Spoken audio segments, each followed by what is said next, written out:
Thank you. Welcome to the April 2022 meeting of the City of York Planning Committee on the 7th of April. Could I welcome those who are present, members and officers, members of the public and those watching on YouTube.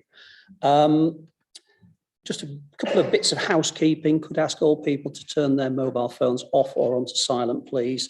If there is a fire alarm, it's a genuine one because no drills are planned. So if you do have to leave, out through that door there, down the stairs and out muster at the front of the Grand Hotel for roll call. Apart from that, I don't think that's all the housekeeping. So I'll just now go on to apologies for absence. We have apologies from Councillor Eyre, who is substituted by Councillor Widdowson, Councillor Dobney, who is substituted by Councillor Hunter, Councillor Melly, who is substituted by Councillor Perrott. We have apologies from Councillor Barker and Councillor Hollier, for whom no subs are available. The members of the council are down the side. We have officers from legal, planning and democratic services who are here, and I'll just ask them to introduce themselves, and we have a number of public speakers. Okay, so I'll move on to item 1 on the agenda, which is declarations of interest. Do any members have declarable interest? Councillor de Gorne. Yes, Chair. I don't believe it to be a prejudicial interest, but in the interest of transparency, I noticed that one of the representations is from the York bid, and I am one of 2 City of York Council nominated directors on the board of the bid, but the board have not had any input to this position. So I don't, and I've had no discussion, taken part in no discussion of the application. So I don't believe that to be prejudicial. Thank you. Thank you very much. Any other members have declarations? None? Thank you. So we'll move on to the minutes, and I'll take these separately because I know there is an amendment to one of them. The minutes of the 3rd of February 2022, I believe you have a slight amendment to make, haven't you, Councillor Pavlovich? Yes, thank you, Chair.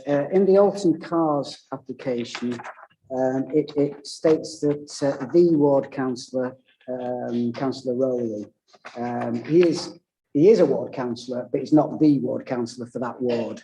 So if it could be changed to a councillor or a ward councillor, yeah, I think that would be a more accurate. Or just a member of council, something like that. To clarify, he's not a member for Guildhall. I don't care, really. Yeah. Just not the member. I'm sure Democratic Services will sort us out very well. Are there any other modifications to those minutes that any member would like to make? If so, might take them as approved. If you just show your hands, please. Thank you very much.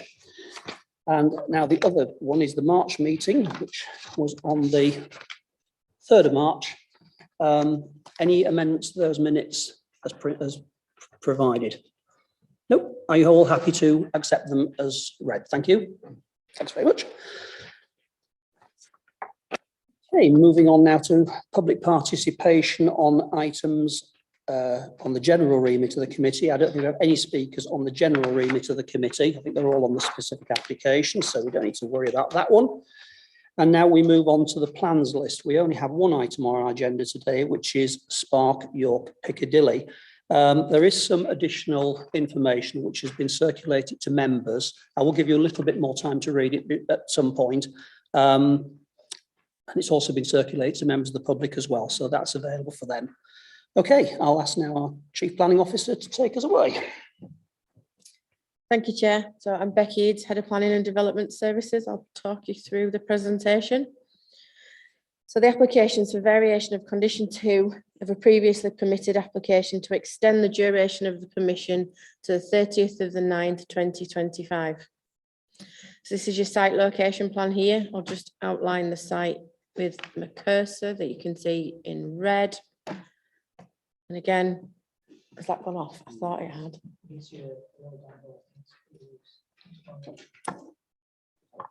No.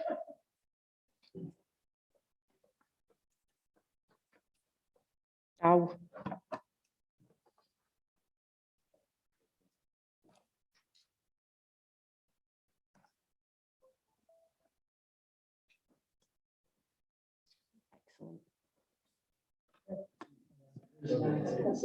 Oh no, sorry, hang on a minute. I think we can guess which football team you support, Becky. Oh my God, make that work. There's definitely no holiday. Aha. Right. Nobody move, nobody move. Right, okay.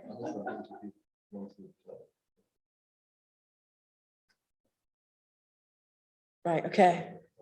The joy of technology, right, okay. So I thought I had gone then, but it's just changing. So these are the view towards Nelson's Yard from the application site. These are taken from in the application site, looking towards Nelson's Yard. You can see both of those photographs there. Obviously there's this mesh netting here, but you can still see across here. I'm just going to change it back to the laser pointer so you can see it. There we go, across here. And again, there's a view towards Nelson's Yard. This is stood on the ground floor of Spark. You can see Nelson's Yard, the cover there, and the containers in here. And again, Nelson's Yard here and the ground floor of Spark. This is again looking towards Nelson's Yard from the upper floor level. The canopy is in place at the moment, given the time of year we're at. And again, looking towards Warmgate from the upper level. You can see here, just see Warmgate there. And again, the foreground boundary fence with Nelson's Yard and the backyards of 6 to 8 Warmgate there, just where my pointer is. So there's the application site, the ground floor plan. You can see the arrangements of the containers here and the outdoor areas and more containers here. And then the first floor, again, the arrangement around here. And that is it in terms of the presentation. Do you want to do the additional information or me? Okay, so if I'll just refer to the additional information, there is, as was requested on Tuesday, there's a list of operators at the site, including an explanation of what they sell. There's also been further representations from Spark themselves with regard to condition 4, York bid, Make It York, and also a further representation from an interested party. They're all available to read on here. Okay, thank you, Chair. Okay, thank you. Rather than move straight into members' questions, which we used to do, I think we'll take public participation next, if that's okay, on the specific issue. So we have quite a number of speakers tonight, so I'm going to ask them to come up and speak. The first speaker is Councillor Fiona Fitzpatrick, who is the ward councillor, who is explaining her reasons for determination by the planning committee.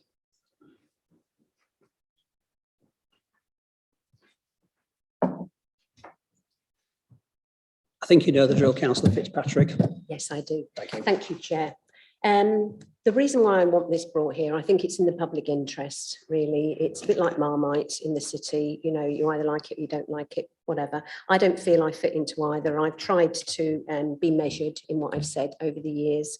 But, you know, I may say some things today that bring me down on one side rather than another. Okay, then. So despite my advancing years, I choose to live in the city centre. I like that. So do the residents who live right next door to Spark. They like living in the city centre as well. None of us expect peace and quiet because you're not going to get that. We don't expect that at all. So that's just out there to start with.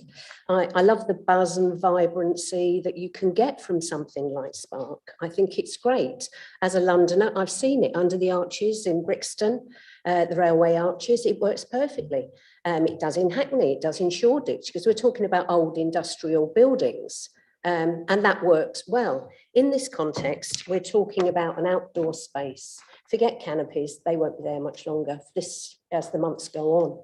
It's an outdoor space, really. So it could be events happening in your back garden or next door's back garden, rather, all the time.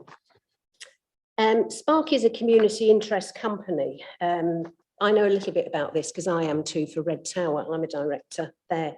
The basis of which is a clear commitment to a communal cause. Now, to be fair, they have got a communal room. They do try and do that, but it tends to be very reactive. I would suggest that they need to be more proactive if they want to stick to the terms of this. For example, the Walmgate Community Association are not here in support this time. They're not actually here saying that they don't want it to continue. They're just disappointed. Disappointed because they are a community association, not a residents association. Spark could attend their meetings at any time they liked. Spark, fair enough, have been very, very good in offering space before COVID. There is no proactive attempt to be involved in the Walmgate community of which they serve, and of which I am a councillor. Spark is advertised for community use. Fair enough, we've said all of that. But on the website, under the room use, it says occasional party use. The neighbours are concerned and have told me that on one occasion they had to report complaints on 3 occasions for a party that was being held there, which has its own PA system, which can't be controlled by Spark. If I can give you 30 seconds, if that's okay. Get the early claims about an early evening European evening. It's a drinking culture. It's bars and it's food, and it's right on into the evening. I've spoke to try and find a plan B for them. I wanted a solution. I've spoken to Persimmon. I said, can we move them lock, stock and barrel down to the Barbican? A couple of years ago, they would have considered that. They were quite happy about that, but not now because they're concerned about break clause. Max Reeves from the Helmsley Group was happy to talk to me about it. And then I suddenly thought, why am I looking for a plan B? If That's not my your job. conclusion, please, I'd be grateful. Thank you. Oh, thank you. Right, do any members have questions for Councillor Fitzpatrick? Councillor Pavlovich. Thank you, Councillor Fitzpatrick. What representations are you hearing from the neighbouring residents? What are the fundamental issues? You mentioned it's like having a party in the next door garden. Yeah. But is that one person, or are you hearing lots of complaints? And what are they focused around? Well, if I can answer that by tying up a confusion there seems to be at the virtual site visit about complaints. There was a management plan drawn up last time round, 5 conditions on there, only 2 have been met. One of them was to have an open communication chain. The directors felt that would be best through a WhatsApp group. So a WhatsApp group was set up in which in all good faith, the residents thought we're putting all our complaints, well, the majority, through that way, and we can talk direct and that'll be fine. The difficulty with that is they're not recorded by the council. They haven't been recorded because they haven't gone through the official routes. So what one of the neighbours has done is exported the whole 2-year conversation on WhatsApp to the enforcement, to Rob Harrison. Rob has also provided that information for Becky, probably not in enough time to actually go through the whole lot and look at all the complaints. The complaints are around noise, they're around the fact that the individual units in there sometimes may choose to have their own music playing, not for their own benefit. So you might have a radio going, you might have the background music in there. At the meeting I attended recently of residents, one of the residents made the very good point that background music, all it means is, I mean, fair enough, you do need background. I agree, the ambience is better, but it means that people talk over it. So the levels of noise are going up all the time. I've had detailed conversations with Jonathan about this, and we've kind of, I hope Jonathan doesn't mind me saying this, come to the conclusion with an outdoor space like that to absolutely insist on anything like that, to be fair to the directors or to be fair to the people that are managing any part of it. It's just too difficult. It's an outdoor space. The other main concern is about food. Now, around the city generally, I, as a ward councillor, have to deal with the food traders in the Shambles market. Lots of restaurants have come up against it, to be honest, during the pandemic, because they've had to operate outdoors. They've had to have new extractor fans. We've had instances where really good business propositions were turned down. Some of you councillors here will know this. They've wanted to set up in the city, but fell foul of the conditions that were met, whatever. So the rest of the city seems to be accorded a much higher standard of compliance than the individual units there. It's not just one smell. Each of those units that serve food, as they start up, there is the smoke. I've discussed this with Rob Harrison again at length about ways of controlling that, enforcing that. Nick Collins I've spoken to at length as well from the land use side, and even he said, oh, it wasn't his responsibility. Maybe if every day the grease trays could be checked on the food operation, because to start up something, I'm not suggesting at all that the operators of food are doing anything untoward, but unless they're checked really almost on a daily basis, they are going to produce smells, and a whole array of smells the whole time. So they're the main things, I think, but also it's a huge disappointment to the residents. They feel now that the relationship has broken down. They're not here today. They're just so disappointed. They've asked me to speak for them. And again, as I've said, I am speaking for the Walmgate Community Association. So they're the main concerns. I think it's just the cheek by jowl living, really, that is just completely inappropriate. I mean, you know, I would say basically, and I've been quoted in the press as saying this, brilliant concept. And I want to be absolutely clear, the type of enterprise that Spark operates has added value to the city. It's popular. People do want something like that, but it's in the wrong location. And I have to say, the management of it needs to be an awful lot more robust. Conditions have been set and continually flouted over the years. And that's not good enough, because other businesses in the city don't get away with that. So why should Spark? Yeah, very briefly, because we've got a lot of speakers to get through. One of the conditions that's been requested, which I know is being opposed by the applicant, is for the sound to go off at 9 p.m. Would you support that? Do you feel that the residents nearby would support that condition being applied? The residents have said that. It might seem early, but the initial premise of Spark, clearly stated, was that they wanted to offer a relaxed early evening European type culture, really, when in fact it's gone beyond that now. So for the music to stop at 9 doesn't mean to say that people will leave at 9. They can still be there after 9 o'clock, but then to allow some kind of quality of life for the people whose bedrooms are less than 3 meters or possibly 3 meters away. Jonathan will quote me there if I get that wrong. But, you know, some of them might have elderly relatives staying. They might want to go to bed early. Just the whole thing is just non-stop. I mean, there's been 4 years of it, and residents don't understand why 3 years has been applied for. The lease is 2 years, 7 months. I know I've discussed this with Becky. Becky tells me they're two separate things. Why go straight for 3 years? And also there is another at the moment, there is another application in. They're advertising for a tenant. It has been advertised for the last few weeks, apparently, to come on site. Why would you do that if you don't know that you've got the planning permission? Why would you not wait and see what the outcome of this meeting is? The neighbours feel that they've just taken too much for granted for too long, and enough is enough now. If approval is given, the neighbours feel it has to be really, really enforced, the conditions that are set. Thank you. Councillor Waters.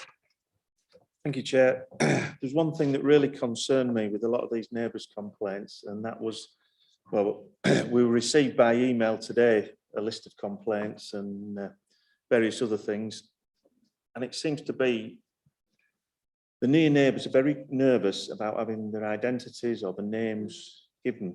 Why should that be? Well, I don't want to speculate. Well, does it concern you as much as it does me? It did concern me, and that's why I put myself forward, really, because my 3 minutes and answering questions isn't going to be nearly as much as they would if they were all here. Yes, it does concern me, yeah. Thank you. Are there any other questions from members? Thank you very much indeed, Councillor Fitzpatrick, and I'm sure we'll all take your view very much into account when we make our decision. Our second speaker tonight is Matthew Laverack, who is speaking in objection.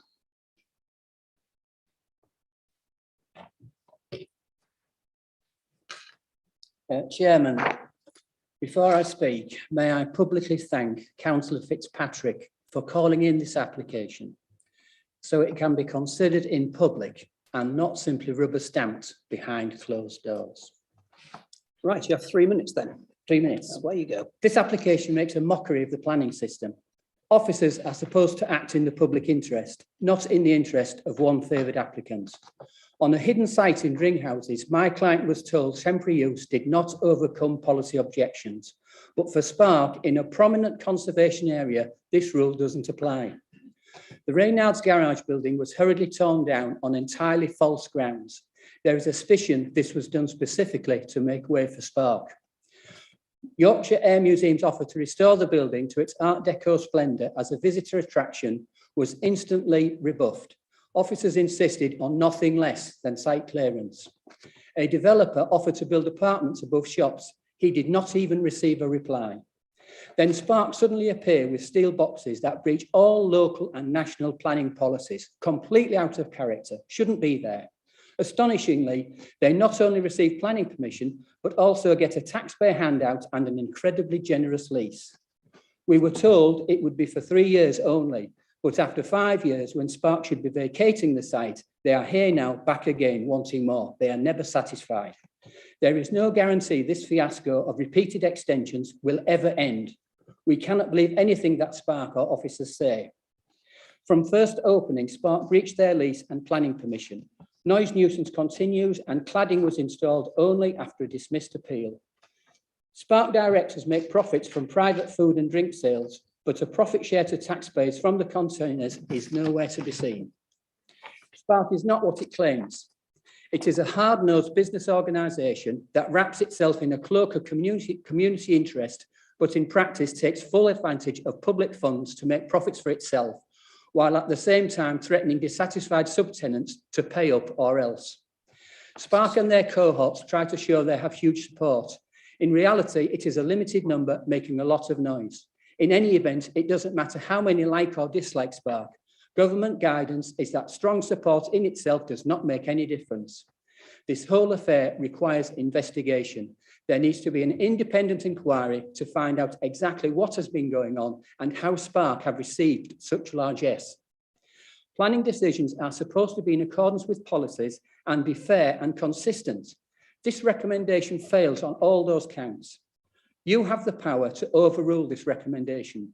Citizens are sick of Citizens are sick of subsidising this eyesore. They are watching you and looking for you to do the right thing. I ask you to reject this application on the grounds it seriously harms the conservation area and is detrimental to amenity of local residents. 3 minutes dead. Thank you. Thank you. Do members have any questions, Mr. Laverack, please? Nope. In that case, I'll thank you for your contribution. We'll take your views into account when we come to a decision.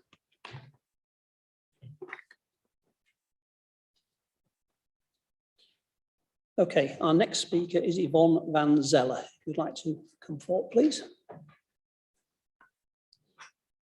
Sorry. Okay. You're Hello. speaking about the impact on neighbouring properties. Hello, good afternoon. Yes, my name is Yvonne Van Zeller, 6 Mawson's Court, Spark's closest neighbour, right in the middle on the right-hand boundary. It's a matter of record that I've been supportive of the initial concept of Spark, its original social philosophy, and would like to remind this committee Spark's original vision was for an early evening European style way of drinking and socialising. And I hope the planners can help Spark realise this vision over the time that is left. I am certain Sam and Tom would like to be good neighbours, but this is almost impossible for them as they are running a lively commercial business, which quite simply put is located in the wrong place. When I addressed this committee previously, my concerns as they are now were about noise, odour, privacy, and this temporary project turning into a never-ending long-term endurance trial for residents, and the impact on our legal right to residential amenity. Others present will be making representation regarding the noise issues from bingo nights and odour coming mainly from fried chicken affecting residents' rights, so I will not repeat them. I would like to focus on a positive. Spark is in the process of addressing a major concern of mine regarding the privacy of my bedroom window. Screens will be installed which should improve, if not completely resolve, the privacy situation. I believe this is a practical demonstration by the management of an increased commitment to listening to neighbours and acting on feedback. So thank you, Tom, for arranging the privacy screens. It's appreciated. Regrettably though, 3.5 additional years totaling over 8 for a temporary project seems too long. May I suggest a compromise, the granting of a final 18-month contract, giving Spark 2 more summers and a Christmas to focus everyone's mind. For the council to work harder to engage the right developer for housing, for Spark to have a compliant business plan for the next 18 months, for Spark to work with the council to find a more suitable location for their business. You have 30 seconds left, Ms. For- Van Zeller, as well. For a properly managed exit project for the site to be prepared and implemented. And finally, the residents to have some peace of mind and be able to focus on their future. So please stop the uncertainty you are currently proposing for all parties concerned and grant an 18-month final extension. I would like to wish Spark success for this remaining period. Thank you for your time.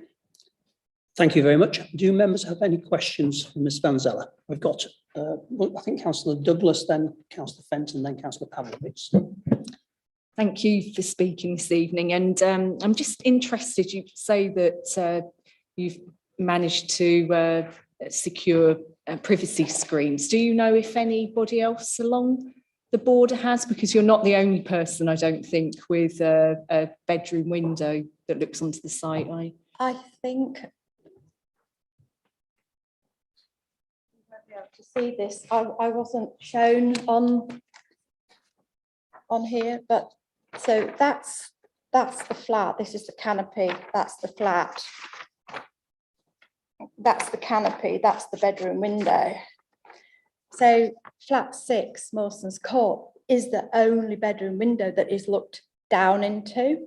All the others look down onto the Spark complex. So one screen's been put up already and another screen will be put up, I'm assured, this week. Thank you. Now, Councillor Fenton, sorry, supplementary, apologies, yes. Sorry, just a supplementary to that. When was the first time you asked for something like that? Given that it's 5 years on. Right at the very beginning. So you've waited 5 years for it. But I think one of the next door neighbours who is in support of the, she thought that it might block some sunlight from her garden. So, Councillor Fenton. Thank you for talking to us. Just obviously one of the issues we'll be looking at is the issue of background music after 9 p.m. and we're told in the report that some monitoring has been done and the outcome of that was that officers didn't have were sort of satisfied with that the noise levels were satisfactory. I just wondered from your perspective what impact the sort of late night background music had as a near neighbour. Thank you. the noisiest event has been the bingo nights. That's been the real big impact. I think very low level background noise that doesn't cause people to keep talking above and above and above is okay. It creates a nice atmosphere inside, but because it isn't contained, then it can spill out into neighbours. But if there was some sound monitoring equipment provided by the council into the most badly affected properties, Nelson's Yard, Mawson's Court, and the one higher up, then that might be a solution. Are there any further questions from members? In that case, I'll thank you very much for your contribution. We'll definitely take your views into account. Thank you. Our next speaker is Sam Leach, who is the applicant, speaking in support. Welcome. You have 3 minutes. I'll give you a nod 30 seconds before the end. Thank you. Away you go. Good evening, councillors. I'm Sam Leach, Director of Spark, and speaking in favour of Spark's extension. We were delighted to have been supported by the executive last month to extend our lease based on our successes. And while we're pleased to see the recommendation of approval, we are extremely worried by the detriment that 9 p.m. background music condition will cause, as detailed in condition 4. A few points I'd like to make this evening. Point 1, Spark has been a success and has seen 17 businesses move into permanent premises. The project supports 65 full-time jobs and adds 4 million a year to the local economy. We have fully booked co-working spaces, art studios, a community event room offering free space for 100 community groups, and a cutting-edge urban farm delivered in partnership with the University of York. York has a proud heritage of independent business, and Spark is now an important starting point for many of them, giving local individuals the chance to stay in York and make a go of it here. Point 2, our existing neighbour relations are strong, and we work closely in managing community relations, including on matters of noise. We had a really positive neighbour meeting in March and have seen continued improvements since that meeting, including not renewing the tenancy of a business that had issues with extraction and smells, improving privacy for Mawson's Court, continuing to improve and localise the sound system while bolstering our communication methods. We are and remain proactive and responsive to the community surround us. We accept our weekly quiz has caused issues and therefore have paused this for 6 months minimum, despite it raising thousands for homeless charities such as SASH and being a key driver of footfall in off-peak months. We've committed to not reintroducing it until it totally works in harmony with neighbours. Point 3, a new condition imposing a 9 p.m. curfew, however, causes major concern for us. Background music in all cases is there to complement the atmosphere of the venue. It remains at a consistent volume throughout the day. When we open at midday, stays on the same volume until when we close.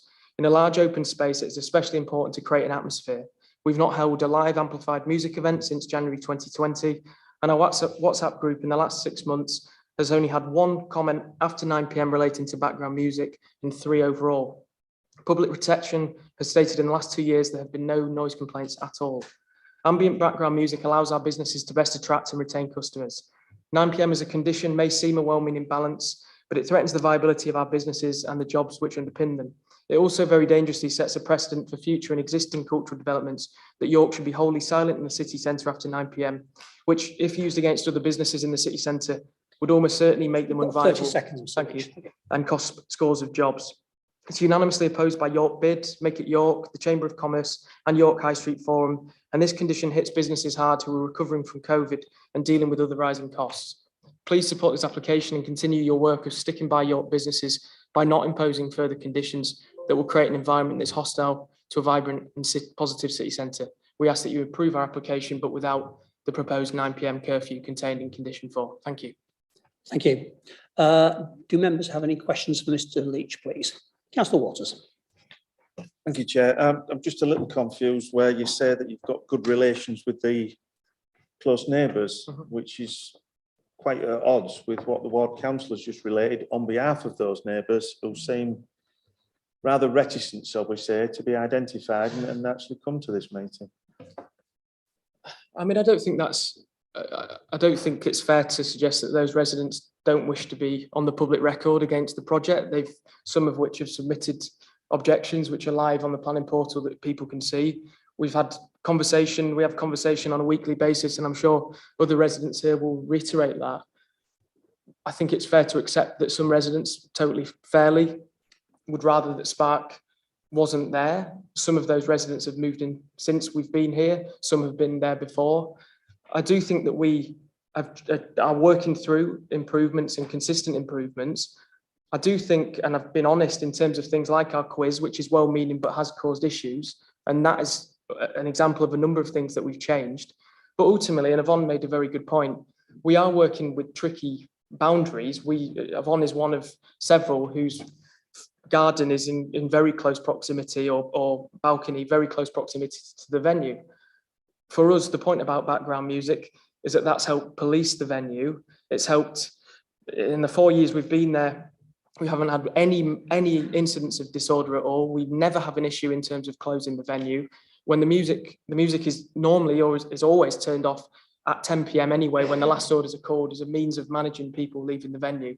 And actually, I think that most residents would reflect on it. The concern that I've heard mainly has been a lack of knowledge on what the permanent position was going to be of that site. And now actually, since these plans were submitted before that was ever a discussion, if you like, from when we began discussing any extension with the council, was we needed, with the 8 weeks that we needed to put in before our current permission expired, we needed to put that in. I think a lot of the residents have said, you know what, we like Spark, we like what it's doing. Honestly, we would rather it wasn't there in the long term. However, we don't begrudge it being there for longer. And I don't know, I feel that a lot of those that speak against are not speaking against many aspects of what the project's about. Their general gist on it is that they would rather it wasn't next door to them. But I don't think that's the feeling unanimously across all residents. And I think there's several here that are talking that will give a different perspective on that. But even today, I don't know how many businesses in the city have WhatsApp groups with residents that communicate on a daily basis, that will action things promptly and immediately if anything happens. We accept that there's always going to be challenges. We've got at times 200 people within the venue, which is supporting jobs and economic growth and giving people an opportunity to set a business up. I do think that the best way that we continue to work through these issues are through constant dialogue, future meetings, future improvements. And actually, none of the residents in any of the meetings we've had or any of the dialogue have suggested any background music clause at all. They have requested that the quiz stops, which it is doing. They have suggested improvements to extraction. That tenant hasn't been allowed to continue. There has been comments regarding privacy. We had to balance that between two views in terms of whether another resident wanted that privacy. The screen has been partly installed and the rest will be installed next week. So we are trying to work through those things. We're trying to bring something vibrant and positive here, but we accept that that is a consistent process of speaking with residents to make sure that it can work for us both. And I think every time there's an extension, it seems that the issues are brought back into the public forum. But public protection have made it very clear there has not been any noise complaints in the last 2 years. And we can say, oh, that's because there's a WhatsApp group. But in reality, I don't think that's necessarily a fair response when that's a method of communication that we set up and respond to promptly every time that we receive a comment. Thanks. Thank you. Thank you. Councillor Widdowson was next, and then Councillor de Gaulle. Sam, I hear what you're saying, but given the 5 years that has gone on and the reputation that Sparks has managed to get for itself, where when we asked for planning conditions to be met, you had to be dragged to actually meet them, when you were set up as a European style drinking establishment with the community side of it, but it's now gone to a late night one with quizzes and it's loud. What can you do to say that we should trust what you're saying? 5 years to put some privacy in, 3 years to get the cladding on, chasing you for various different aspects of the leases and the planning conditions beforehand. It's difficult to listen to you say everything will be fine and actually we're having a great time with the residents when the residents are feeding back through the council and through the councillors and through their residents groups. That isn't the case. So could you just explain to me why we should trust what you're saying now? Where's the evidence? Sure. In terms of anything previous, we've been accepting of that. We appealed a previous application that was refused, and when that was refused, we installed the cladding. I regret, being honest, the process of cladding in that situation. If I was doing it again when we opened 3.5 years ago, I probably would have made a different decision on that. In terms of now, the privacy screens has been an issue that we've been aware of, and we've discussed it with Yvonne several times. There are other residents that live in that same development as there are immediately next door to her. And there was not a unanimous opinion on that. If the opinion was absolutely set by every single person at that time that was the situation, then I think it would have been absolutely clear that that was something that needed to be delivered on. We have installed it in a way that doesn't blight sunlight and others from other gardens that are next door to that, who have expressed serious concerns about screens being erected basically in their back gardens. In terms of the point about residents, I think that the communication has drastically improved. It was mentioned last month at the executive that communication has improved.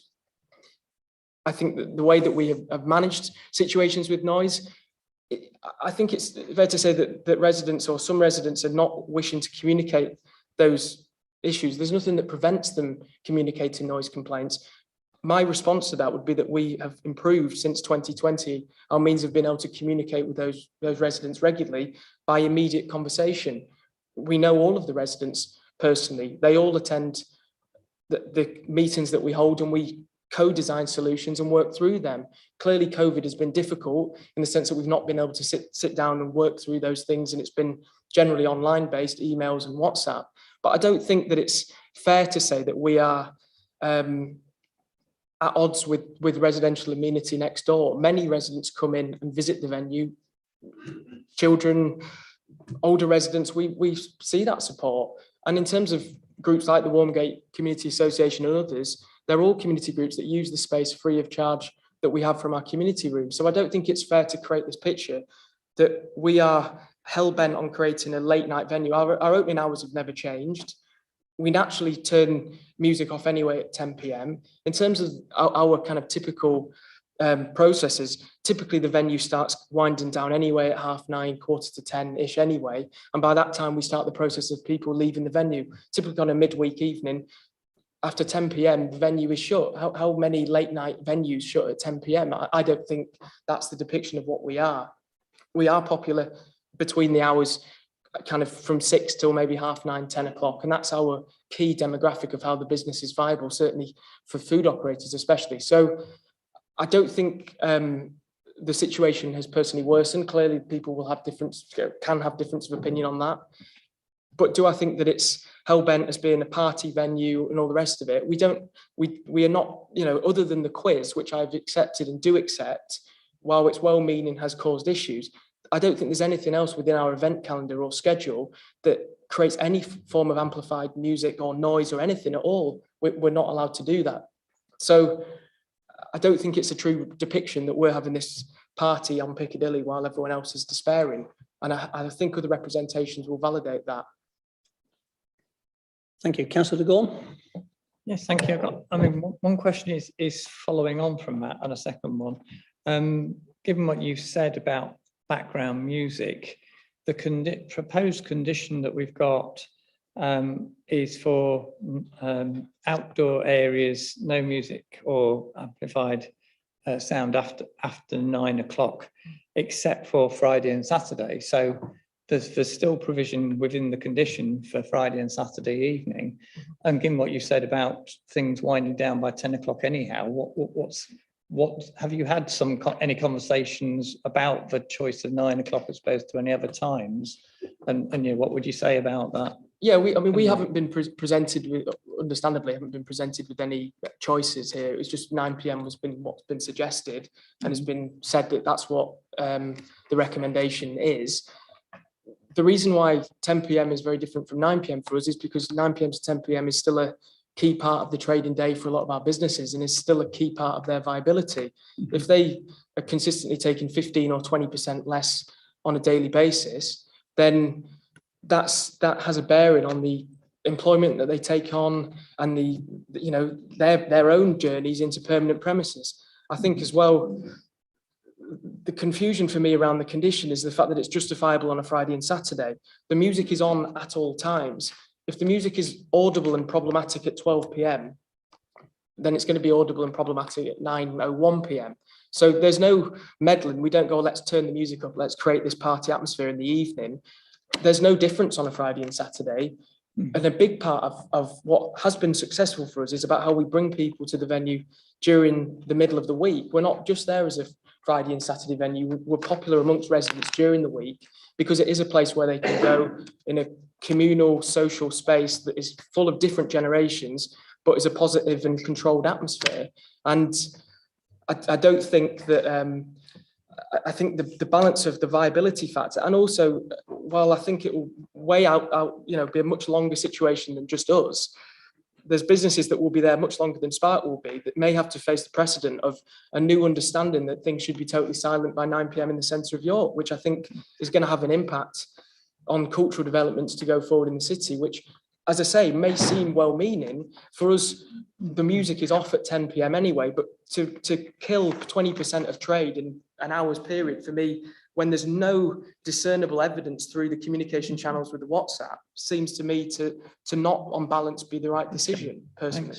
Thanks. The other question I had was, one of the speakers suggested giving residents more certainty in terms of, a clear 18-month period and an exit plan. Do you want to respond to what, why should we not go with that as an approach? Why do you think that isn't appropriate, and why you applied for, an extent up to 2025? Yeah, sure. When clearly the council could decide it wants it before, sooner than that. Sure. I mean, the situation regarding the renewal of the lease was tricky, because we were only starting those conversations, and we're only invited to start those conversations in mid-January to early February, which were only 6 to 8 weeks until the end of our lease.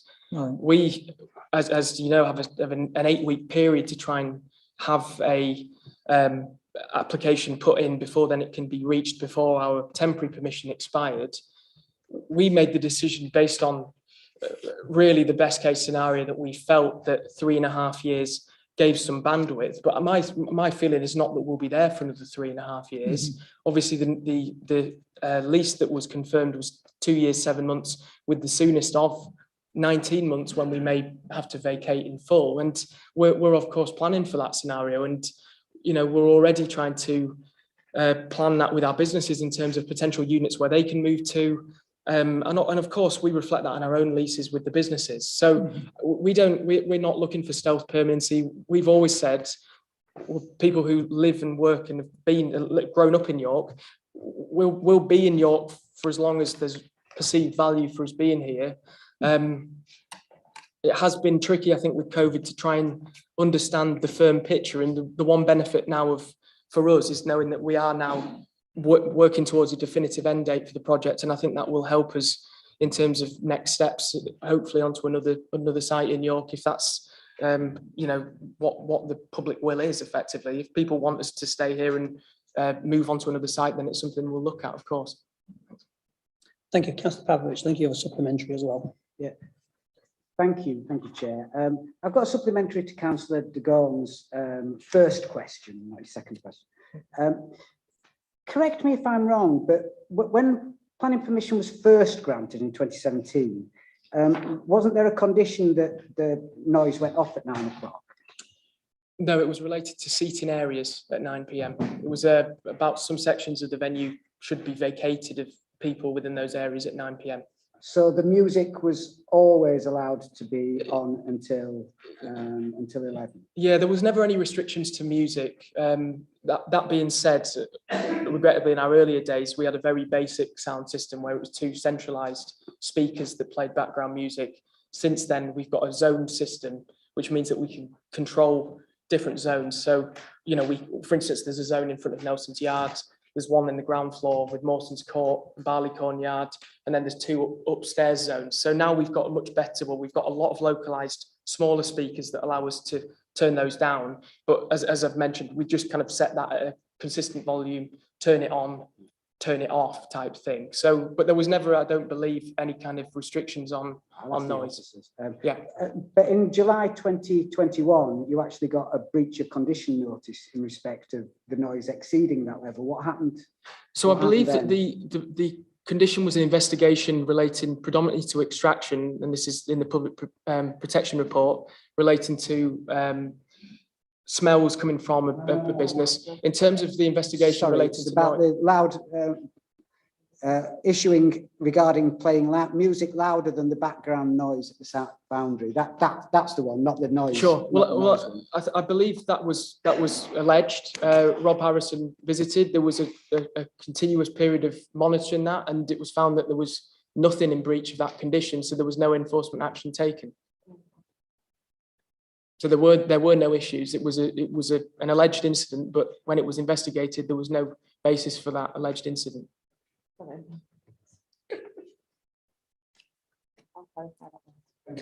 Thank you. Councillor Douglas.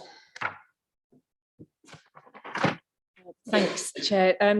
I suppose, first of all, I'd like to say that your statement that because the background noise would, music would be asked to be turned off at 9, then turns York wholly silent. I don't think I really agree with that for a start. But secondly, what's your evidence that if the music does go off at 9, that there's going to be a 20% fall in turnover? Well, obviously, we're trying to create a range of amenities that customers benefit from: warmth, coverage, music we feel is a complementary aspect to that, staying dry. I think personally, and I think our businesses would agree with me, that the atmosphere within the venue, when you've got a large open space, when that music totally goes off, and I think it would be the same in any restaurant, any social space. If you were in a restaurant or you were hosting a dinner party and there was no music playing, I think it feels a bit flat. It feels a bit awkward. So of course, I've worked through the scenarios. I think that it would dramatically change the experience. I think a venue like Spark has worked because it creates a different type of experience than what you may get in other places in York. So I think that, the scenarios are that if it's a bit of an odd and weird and unenjoyable experience for our customers, they may leave. And that's the basis that I've kind of made in my statement. Councillor Douglas, you have a follow-up. So there is no evidence that it will be impacted by 20%. It's just your personal feeling about it. Well, there's obviously no evidence at the moment because it's perspective. It's a sense of how I've seen the venue operate and run over the last three and a half years. But as I reiterate, I don't think, theoretically, the background music should be a problem all the time. And I don't think that's what's been communicated, because it's set at the same volume all day. And if it's at 8:59, not a problem, but then at 9:01 is a problem, then I think that doesn't make much sense. Do I think that the venue is relying on some form of background music to make it the best possible experience that it can be without, in my opinion, creating a negative amenity for residents? I think background music is really central to that. And I think most businesses across York that offer communal spaces would probably validate that and probably say, yeah, I think that would be a component. We never want the music to be the subject of the point of visiting. It never is. It never will be. We understand that, but I don't think that it's correct to assume that the music is the driving factor of it. It's an important point. It shouldn't be audible. We check that at the site boundaries. There is effectively no evidence that background music is causing issues, certainly not what's being relayed to us in our WhatsApp group. So for me, it's an important factor that helps the experience of the venue. Councillor Pavlovich, you want to come back on that? You say that it's not being reflected in what you're getting from the WhatsApp group, but we received a log over the past 12 months, and there were 46 complaints about music, specifically titled music. That doesn't suggest to me that there's no issue with the music. If there are 46 complaints via the WhatsApp to yourselves, how do you square that? I mean, that's practically one a week. The way I'd square that is in the last 6 months, there's only been 3 relating to music. The bulk of those have been related to audible sound coming from the quiz, because I counted them myself, and the vast majority in the last 6 months of any comments that we've received have been related to a quiz on a Wednesday evening that's been audible beyond the site boundary. In terms of actual music, post 9 PM, there's been 1 comment that's been mentioned. And we monitor this obviously daily. We use it as a metric for our own success. The last thing anyone wants from our side is to go, can you turn the music down? So, all of our management group are within that WhatsApp group as well. They see the comments, they action it, they can see the trends. Certainly, I would be honest, in summertime when we reopened after the 3rd lockdown, we did receive more comments than I'd hoped. Bizarrely, on a Tuesday evening, I think the playlist was more bassy than another one and could be heard a little bit, the undertones of the bass. That's been changed. We've been able to improve the sound system since then and bring the volume down. And actually, I do look at the quiz, and it's been a good event. It's raised thousands for charity, but it hasn't really worked alongside residential amenity. And that's been something that we've kind of, for now said we can't pick that up again. I do think, though, in terms of background music, that is less, or is less of an issue now in terms of the feedback that we've received. Councillor Widdowson, I think you had a supplementary to that, did you? I did, but I think that Councillor Pavlovic has covered the majority of it. It's just that I find it interesting that you don't think the noise has an impact on the time of day. So 12 o'clock, people are not going to be in the bedrooms trying to go to sleep. So you can accept a certain level of noise. By 8, 9 o'clock, if you've got young children, if you're tired, if you're working shifts, if you're doing other things, if you just want to go to sleep and you can hear whether it's the bass noise or anything else, it has a different impact. So I find it interesting that you don't agree with that concept. I definitely don't disagree with that. I just don't, you know, we check at the boundaries, we check in the back of house areas that are closest. And when we turn the music on, we turn it on to the point where the music is not audible in those, you know, as close as we can to the boundaries of those properties. When we get to that level and when that's the feedback we've received, of course, we say, you know, like next week or the following week, sorry, we've got a planned residents meeting after our roof comes off where there may be some, you know, physical changes to the venue that may affect, you know, the noise that may travel. Obviously, at the moment, it's hitting a canopy, which can change it in certain ways. So we do touch base on that. But when we get to a point where we say, you know, we'll put a message in there, this is the level that we're recommending that we're setting. Can you hear it? No. Next zone, can you hear it? No. And then we just leave it on that level. The only thing we want is for it to be audible within the venue to the point that it's just sat below people so they can hear it, but it's not driving the atmosphere broadly of the venue. However, I do think that without any of that music, it would change the feeling for our customers. If I felt that that issue would eradicate noise issues from a residential point of view, and we would have perfect relationships on all points with residents, if we just turn background music off at 9 o'clock or background music generally, I would be supportive of it, genuinely. I just don't think that's the crux of what the issue is for us. I think the issue is that at times there's a multitude of small issues. You know, residents may have different issues depending where they are. Would that be privacy? Whether one person, you know, may feel that there's louder tables in a certain, I don't know. But I don't think that background music is the chronic issue that it's kind of been put in this report as. I really don't. And I don't believe that, you know, if we today agreed to no background music, if we were back in 12 months' time, I still believe that there'd be, you know, there'd be something else that then would be the topic of conversation. I don't think the background music is quite the issue that maybe it's been alluded to in this condition. Thank you, Councillor Waters, and then Councillor Lomas. Thank you, Chair. I was going to leave it for officers' questions because I tried jumping in for some clarification on that breach of condition notice. I just wanted to know whether a breach of condition notice had been served or a breach of condition investigated, because it's two very different things. Do you want to answer that now, or do you want to leave? Yeah, I can answer it now. I've got that on the, We were going to come to that, Councillor Waters, later. yeah, I've got it. Sorry. So we did serve a breach of condition notice on the 27th of February 2020 and given a date to comply. And then we have written to them again to remind them of that notice in July 2021. And just as a follow-up, it's, should we say, very unusual for the City of York Council to actually issue breach of condition notices. I could ask how many have been issued in the last 10 years or 20 years, but you probably won't have that information to hand. But you wouldn't need to use many fingers on one hand to indicate. I can find out.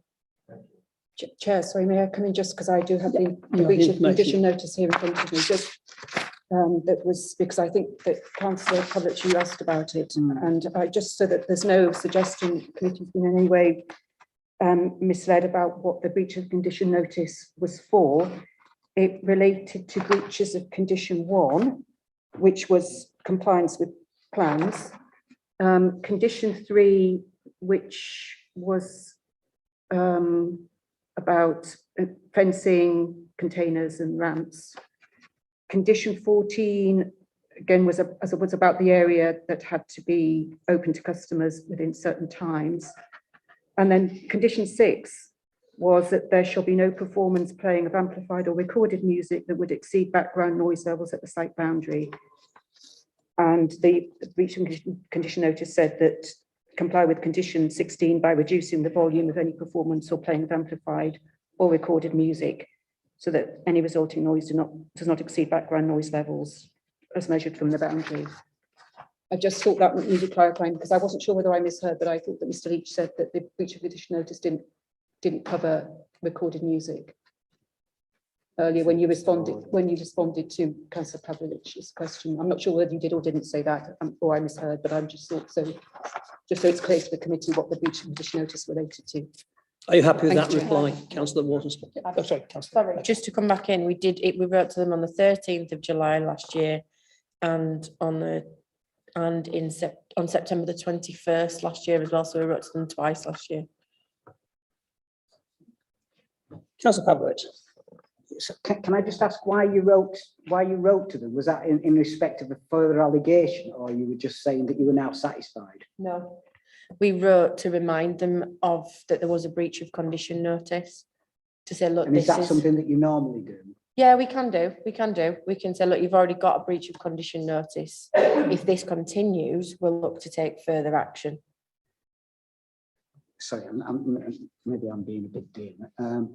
So you wrote to them in July because there was another reason for you to write to them. It wouldn't be something that you would have just done. Oh, no, because no. the date of July it was to had been remind met. them of Right. the notice because we'd had further issues. So there were further issues. Yep. Right. Thank you for that. Now I think I had Councillor Lomas next on the list. Thank you, Chair. Thanks, Sam. I just wanted to make sure I'd understood properly, because when you've been talking about the condition relating to 9 PM during the week for ease, you've been talking about music, but my reading of it is that it would also cover amplified sound, including speech, which would seem to me to also deal with the issue that residents reported relating to the quiz, wouldn't it? So do you accept that this is something that would deal with some of the residents' concerns that have been reported? Because it would deal with amplified voices, such as quiz callers, Sure. As well as the issues around music. Yeah, I mean, the quiz takes place between 7 o'clock and 8:45 on a Wednesday evening, typically. So based on this specific amendment to the condition, it wouldn't technically affect the running of that event, which we've received the feedback for.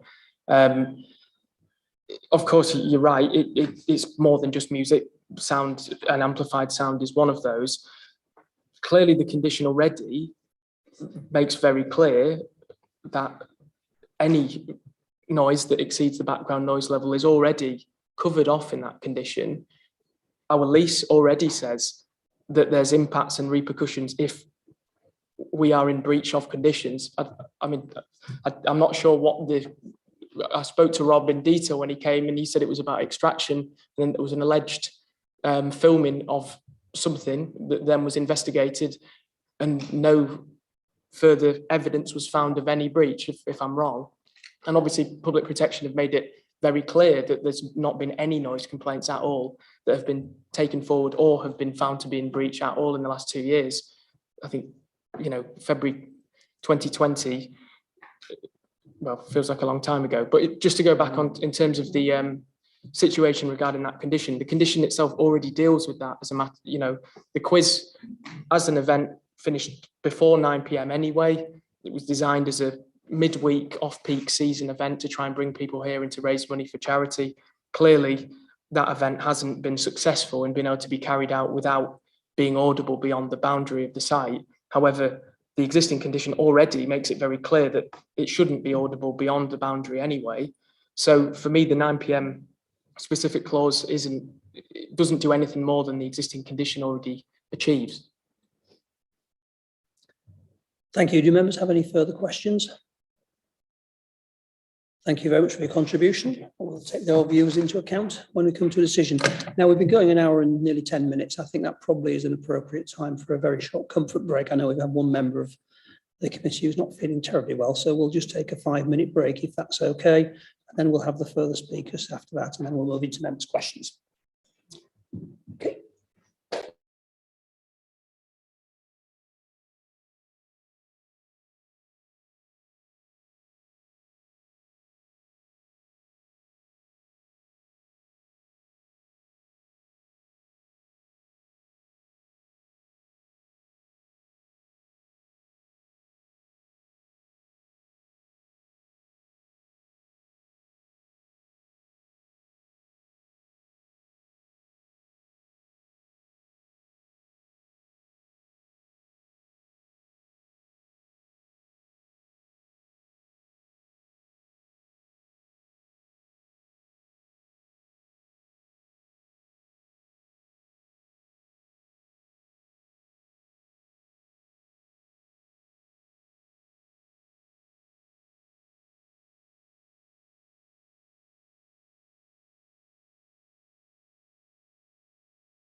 Thank you, everybody. Welcome back. We're still in public participation, so we'll move straight on to our next speaker, who is Andrew Lawson, who is from York Bid and is speaking in support.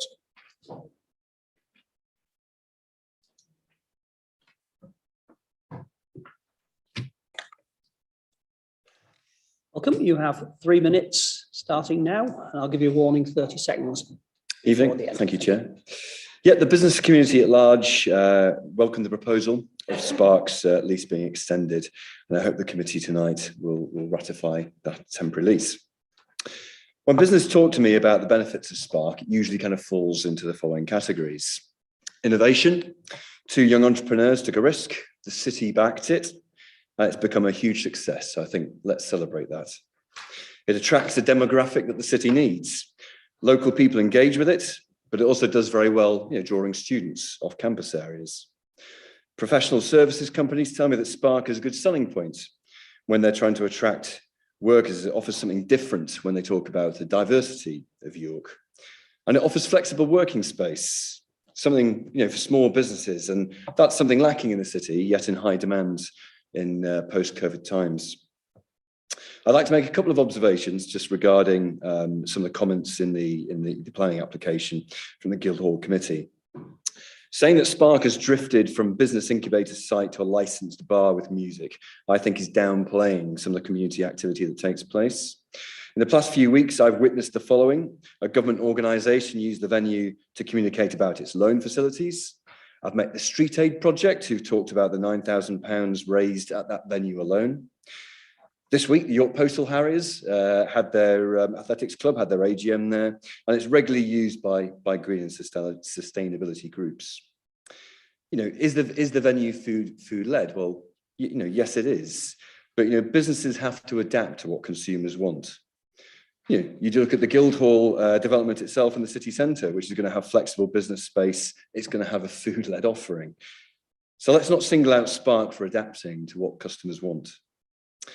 My final observation is on page 25. It's already talked about today. It's the additional restriction that's been placed on Spark from what they have now, and it aims to stop the playing of background music 4 nights of the week past 9 p.m. I'd respectfully ask that the committee really discuss the ramifications, have done already, of this, and look at its possible removal. I think this is unfair. I think it's restrictive for the following reasons. People go to Spark for its atmosphere. Hindering this could have a commercial impact for the next couple of years. I think it's inconsistent with the operation of other hospitality venues in the area, and there's a concern that that could set a precedence. The venue has already accepted that live music, football... 30 seconds, Mr. Lawson. Thank you. And also now quizzes are not allowed, and they've put on the record that is something that I've accepted. And I think also when I look at tonight's planning report, it does highlight that no noise complaints have come to public protection, and the police say that ASP is low, which suggests to me it's a well-managed site. I certainly agree that the first paragraph of the recommendation of 4 should be kept. It states no amplified sound should exceed the background noise of the area. And this clause should allow the venue, hopefully local residents and public protection, You should be winding up now, Mr. Lawson, please. all to have the ability to compromise. So overall, let's celebrate Spark, what Spark brings to the city, a unique experience, and in my view, also a community asset. Thank you very much. Have any members got questions? I see Councillor Pavlovich has the first one. Thank you, Andrew. You talk about creating a precedent or a negative precedent by this condition. Can you give me any other similar type of open air venues in the city centre that have the same impact on residents? I can't think of any off the top of my head. Spark is quite unique in that respect, in that it is an open air venue. But I'm just wondering why you feel that restricting the sound there beyond 9 p.m. would have some create some precedent for indoor venues. Well, I mean, I was actually thinking more in the immediate vicinity, Councillor, in terms of, you look at venues such as, the Red Line, which is just around the corner, Warmgate Ale House, which also have an outside yard. And when I've spoken to some of those about some of the restrictions, those don't fall into line with what's being considered here.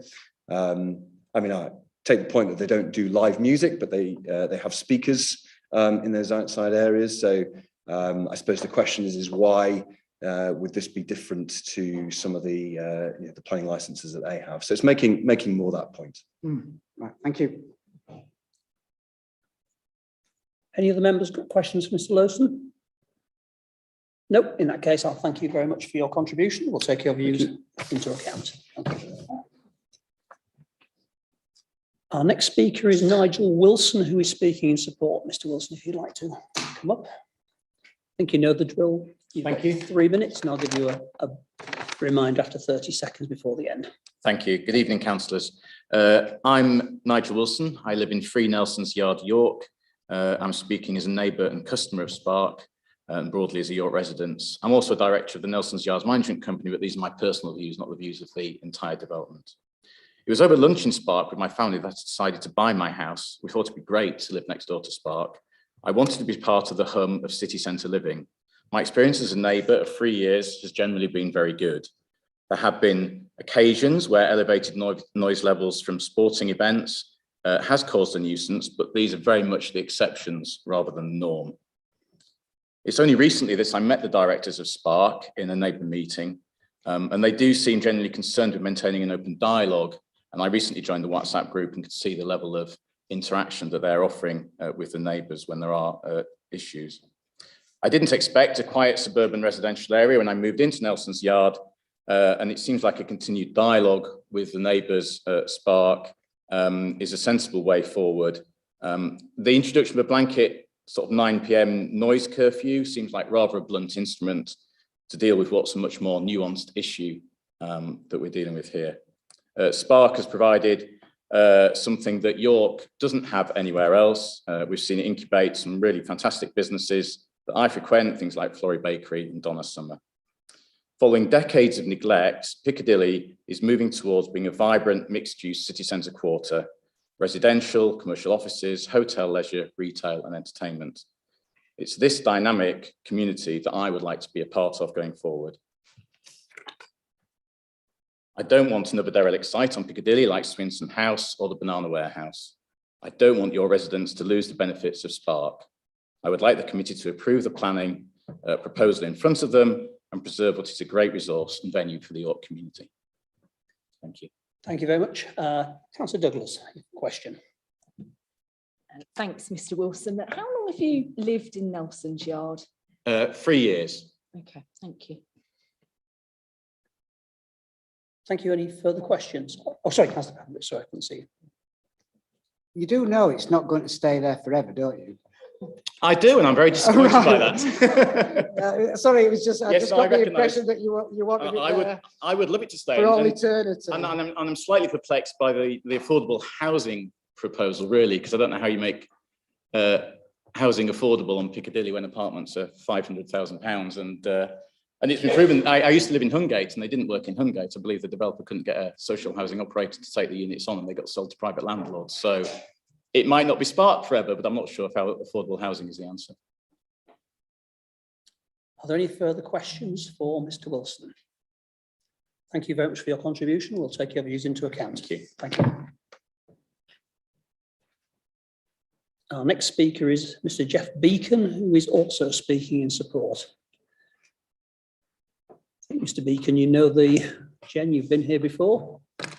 You've got 3 minutes. No, is it on? Not. You just got to press the microphone. Press it's on. It's on, is it? Okay, right. Oh, sorry. Right, okay. Right, the green button's on. Yes. And you're ready to go. Yes, 3 minutes, away you go. Thank you. I've lived just behind Spark before it was put there. And I sleep on a bed that is just over half the width of this room away from their back wall. And I hardly ever find the noise objectionable. It's usually a pleasant chatter of people, which gives a comforting feeling to an old man like me, and rarely hear the music. The quiz about once a year has irritated me. That's the most. In fact, about an hour or so ago, 2 hours ago now, I was lying on my bed, and I usually keep the French windows open during the night, thinking how nice and quiet it was, how nice and quiet it is there since Spark was built, because before that we had the noise from Piccadilly and the fumes.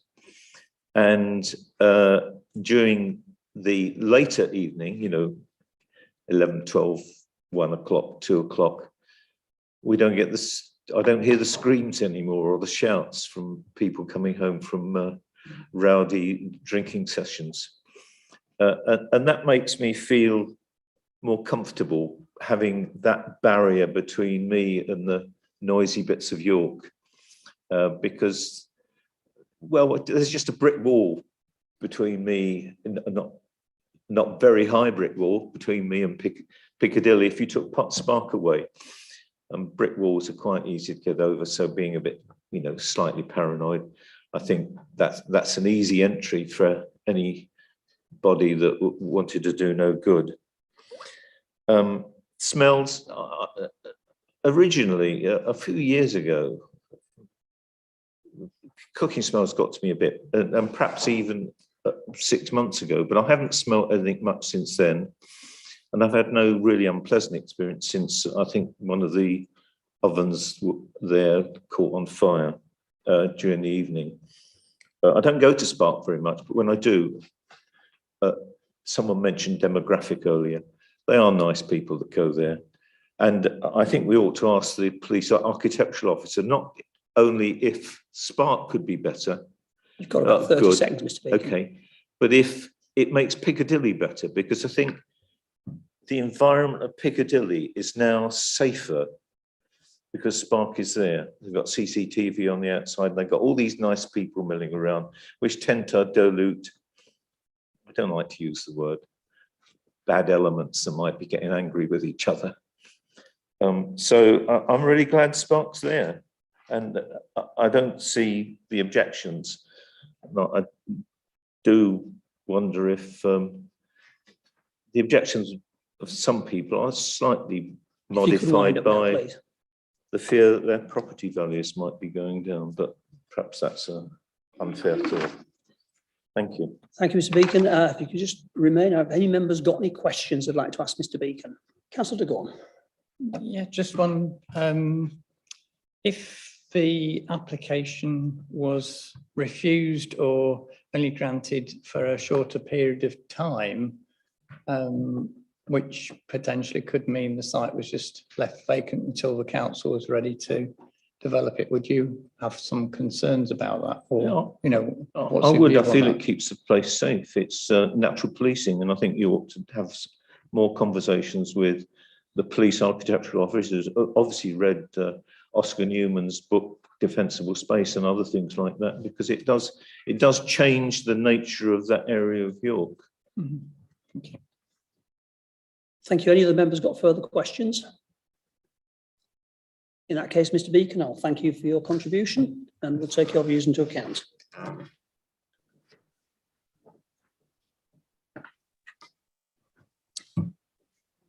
we got the other two public speakers? Have we got the other two public speakers? Yes. We now have two more public speakers who are both joining us remotely. The first is Louise Warnes. Are you there, Miss Warnes? Yeah, hello, can you hear me? We can, thank you. You've got 3 minutes. I'll give you a warning 30 seconds before the end. Okay, wonderful. Okay, so I am Louise Warnes and I live in Moral Cottages, which is immediately behind Spark. And I live here with my son, who's 7, and we moved into the property before Spark was even here. The noise that Spark emits is on the whole a background hum. Most of the time you are unaware of it. If anything, it's somewhat comforting and a whole lot nicer than the noise before from Piccadilly. As we're all aware now, the main bone of contention has been the noise from the quiz, which has now stopped. Sorry, 1 second. Another thing, in regards to the 9 p.m. proposal to stop the background music, I don't see how that would help anyone. The music after 9 o'clock doesn't suddenly become an issue. We go to bed pretty early. We always manage to sleep well. Communications was criticised at the last monthly residents meeting in Spark. I disagree. We are part of a residents WhatsApp group. Emails are sent out. If there's anything raised on the WhatsApp group, it's picked up and actioned by site management or Tom and Sam, and actioned promptly and politely. I feel Spark is a positive focus for the community, and it brings lovely people and families and friends to a much needed space, communal, vibrant and safe. I'm concerned, especially living here on my own with my son, that if and when Spark does go, the site is going to be left derelict for quite some time. And then we'll have to live next to a building site. And then we don't know what's going to be there afterwards. We could have houses overlooking us and windows looking into our, which brings me on to the privacy, which has been mentioned today. I was the neighbour that said that I didn't want a privacy screen up because we've got a backyard, which we use a lot. I didn't want the sun blocking out. And the privacy for me is never really, you know, we've got a little thing up at the window, like a little curtain that we draw if we feel we need to, but people don't just sit looking into our window. That's not, you know, that's not what the situation is. And just quickly, I wanted to address the smells because... You've got 30 seconds. Okay, yeah, in terms of the smells and things, I have my washing drying outside all summer. We have our bedroom window open because it gets really hot in the house. And I could never say that the smells have been an issue. My washing doesn't come in smelling of fat or anything like that. So yeah, we love Spark. We love living next to it. It makes us feel very safe. I'll be really sad when it goes and quite nervous as to what will happen afterwards. So thank you. Thank you very much. If you could just stay on the line, just in case any members have any questions for you. Do any members have questions for Ms. Warnes? No, you've got a scot-free. Thank you very much for your contribution. All right, we'll take your views into account. Okay. Thank you. Bye-bye.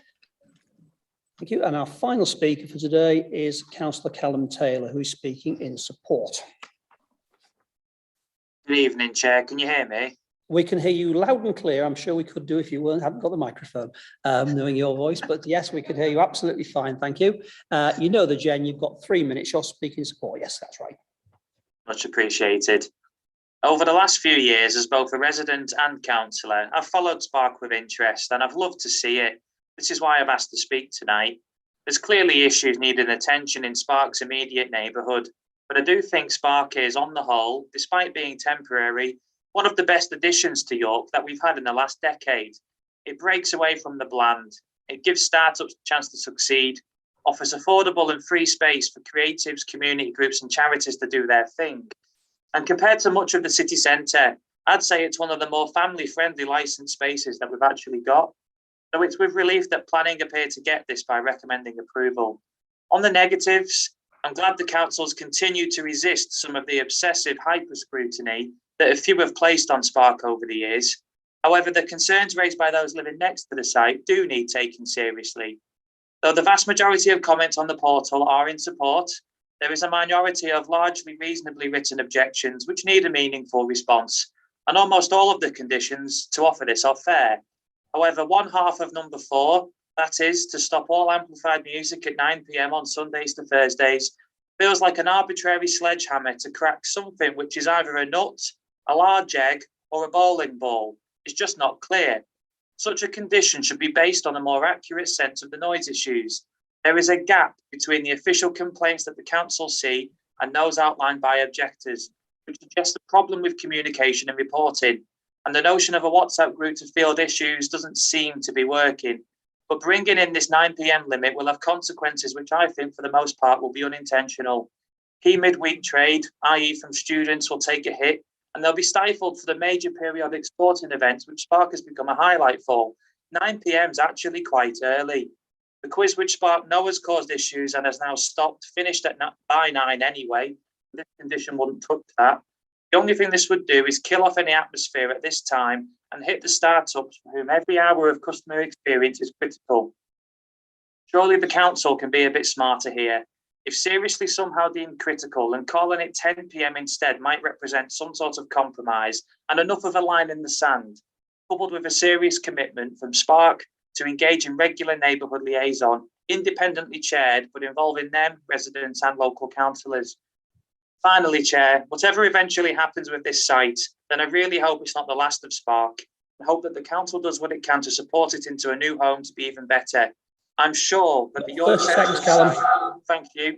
I'm sure that the York Central site, so far set to be another bland new build development, could do with a bit of colour, fun and life bringing to it. I'll leave that one with you all and thank you for your time. Cheers. Thank you very much indeed, Councillor Taylor. Do any members have any questions for Councillor Taylor? Nope, you've also got off scot-free. Right, thank you very much for your contributions, Councillor Taylor. We'll obviously take your views very much into account. Thank you. Well, that concludes public participation. So now we can move into members' questions for officers. I've got Councillor Wardby and then Councillor Lomas. Thank you, Chair. I've got 3 questions and they're all like in the same area. So one, I was a bit concerned on conditions being broken. One of the speakers said that some conditions had been broken. How do we follow this up and make them follow the conditions? Because what's the point of conditions if they are broken? Right, I'll go to that one. So we have served a breach of condition notice, which is what we were previously talking about with Councillor Pavlovich. We served that in February 2020. So that was, you've got the exact wording. Sandra can tell you exactly what that was. So that's what that we did on that one. And then last year in the summer, we had complaints about noise and smell. So we wrote to them, we wrote to Spark twice and said to remind them of the breach of the condition notice, to say that, look, if this doesn't stop, we will look to take the next form of action, which is prosecution. Can I continue? Yes. So, okay, but when you go out to inspect someone and have sound equipment, they're guaranteed to comply and be at a certain level, and then they could go higher later. It kind of rolls into my second question, which is WhatsApp they keep mentioning. Is the council connected to this, and are we monitoring the complaints that are coming through that? Because like they could be complaining about the noise after the fact, after the inspection, and nothing's being done about it. No. It has to go through the formal enforcement process if there is a complaint, so we can investigate it properly. We can't take part in WhatsApp groups. We could be part of hundreds of WhatsApp groups. So it has to be through our formal enforcement process. So, right. So I used to run a pub, and we had lovely background music and it was very nice and very quiet. But as soon as we had our quiz or our karaoke night, we'd get complaints galore. I don't think the two should be together in one condition, because they could go back to doing their quizzes next week and then they've had those 46 complaints from WhatsApp. I think that there should be another condition, that it should be at a different level and stay below that level, because I don't think it's fair, because they're still allowed live music on a Friday and Saturday. Is that right? No, that's not. So if you look at condition 4, page 25 on your agenda, it says at all times there shall be no playing of amplified sound that would exceed background noise levels at the site boundary with noise sensitive receptors. So that says at any point it hasn't got to be louder at the site boundary.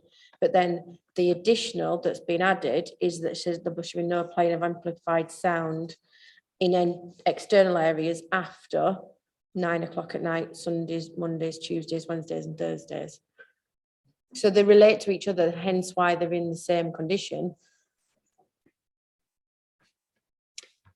Can I just ask as supplementary to that, if I may, which is that when we have a breach of condition notice for noise, When there is monitoring taking place, do we inform the management in advance that we're going to be doing this? Do we go completely unannounced? Do we do repeat visits at different times of the day, or do we just go once and listen and say, well, there's no problem, or what? What is the general sort of routine for it, please? No, we don't warn people that we're going. And we have done various site visits, lots of site visits to this to check. Right, so thank you very much. That's what I thought would happen, hoped would happen. Moving on. Chair, just another supplementary to that. The applicant seemed a bit confused in as much as he believed the July 2021 breach was nothing to do with noise. Was he informed, were the applicants informed in the July 2021 what you were there for? Well, we wrote to them. We wrote to them in July 21 and September 21 about about the issues, to remind them that they had a breach of condition notice served on them, that we'd had complaints and we'd witnessed noise and smoke issues. Maybe it was both. It wasn't just about the smell and the smoke. It was noise as well. Okay, thank you. No more supplementaries? No, Councillor Thomas. Thank you. Becky, I'm a bit confused over the breach of condition notice.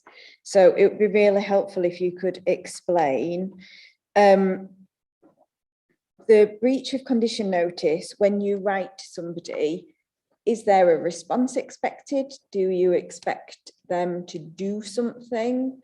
And have you received any response from it?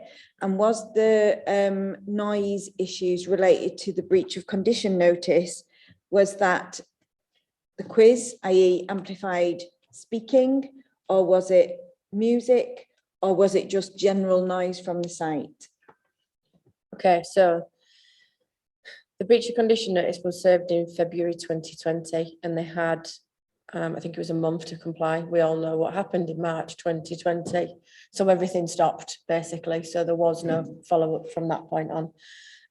We then, obviously, once it started up again in 21 last year, that's when we wrote to them again, reminding them that there was a breach of condition notice. And if there wasn't, if it wasn't rectified, we would look to prosecute. We haven't taken any further after we've written twice. We haven't had any further reason at this point to look to prosecution, because it has sorted itself out as it would be. In terms of the exact noise, I wasn't the person that was out on site, so I don't know exactly what the noise was, so I can't advise you on that. I'm just going to quickly ask if it was it? Sorry, I've got Michael Go Lightly from in public protection that went out with our enforcement officer. Do you want to just come? He went out, so he knows what the noise was, whereas I don't. Sorry. Hello, everybody. Yes, I went out with the planning officer on the night. Obviously, sometimes you're doubling up with people for safety as well. But we went out there to have a listen. We went unannounced. We went up to the venue, and you could hear the music coming out of there. But we also checked at three different locations. So we moved further down the street, a little bit away, where it might be reasonable to have that level. But then we went even further away. I think it was about 27 meters away, and you could clearly hear noise of the music coming out over the traffic, over the other people's noise, and audible at that level, and clearly audible. So that's clearly a breach of the planning condition, because the planning condition is just quite straightforward. It's very stringent, and it's very, very straightforward. It was also audible in a property of a resident. Now, it wasn't enough to be a statutory nuisance. However, it was still a clear breach of the condition. And that's it. Yeah, thank you. Very much. Thank you. Thank you for that. Oh, no, sorry. That was in July. Yeah, that was in 2020. That was the 2020 breach. Right. So that was going to be my next question. So subsequent to that, you've gone again in July? No. 2021? I work for public protection, so we generally were there to assess for statutory nuisance and see whether it's a statutory nuisance as well. We wouldn't get involved with the planning enforcement. That's the planning enforcement team. So whilst I was at the previous one, it was more to give some technical advice if there's something on technical advice to it. And obviously, if we're going into a residence property, we can assess for nuisance as well. It certainly wasn't a statutory nuisance, but we wouldn't necessarily take any action on the breach of the condition. Thanks, but I'm sorry, Becky, I'm still a bit confused here, because you said that in July 2021, Yes. you were responding to more complaints Yes. about noise. To whom, if they didn't go to public protection? To planning enforcement. So the planning enforcement officers went out on various occasions in. But they didn't have the noise monitoring equipment. No, but you don't necessarily need noise monitoring equipment to know if something's audible outside of the stand.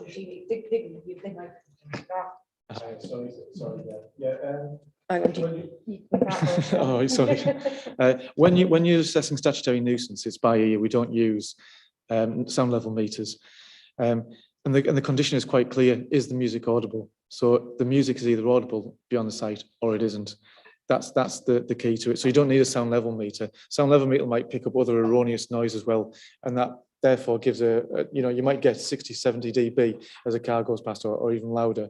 However, that's got nothing to do with the music. If the music is audible, that's the thing we were going out to, that's the thing you're going out to see. So my enforcement officers were out checking last summer.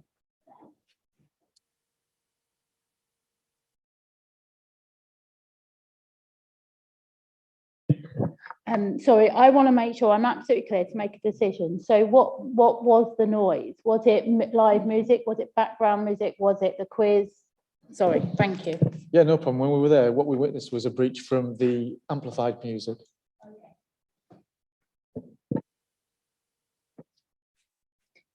Thanks. So I understand now what happened in February 2020. So are you saying then that in July 2021, more complaints were received to planning enforcement, and at that point you wrote because at that point we monitored it, we went out and listened on various occasions. So what then was it? Was it music? I can find out if you give me 2 minutes to ask the question. Thank you. I think it just would be helpful to know what was happening at that time, and were there any responses from the applicant about what was happening? Did they take steps? Because otherwise all we've got is breach of condition notice, and that's all we know.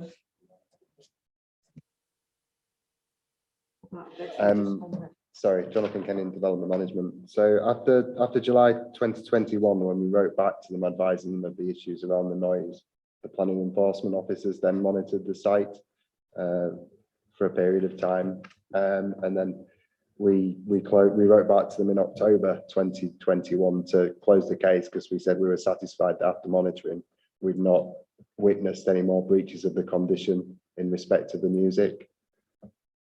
We also, at that time as well, we also wrote to them and said that we were content that there wasn't an issue with regard to the cooking odour as well, because that was brought to our attention at around about a similar time.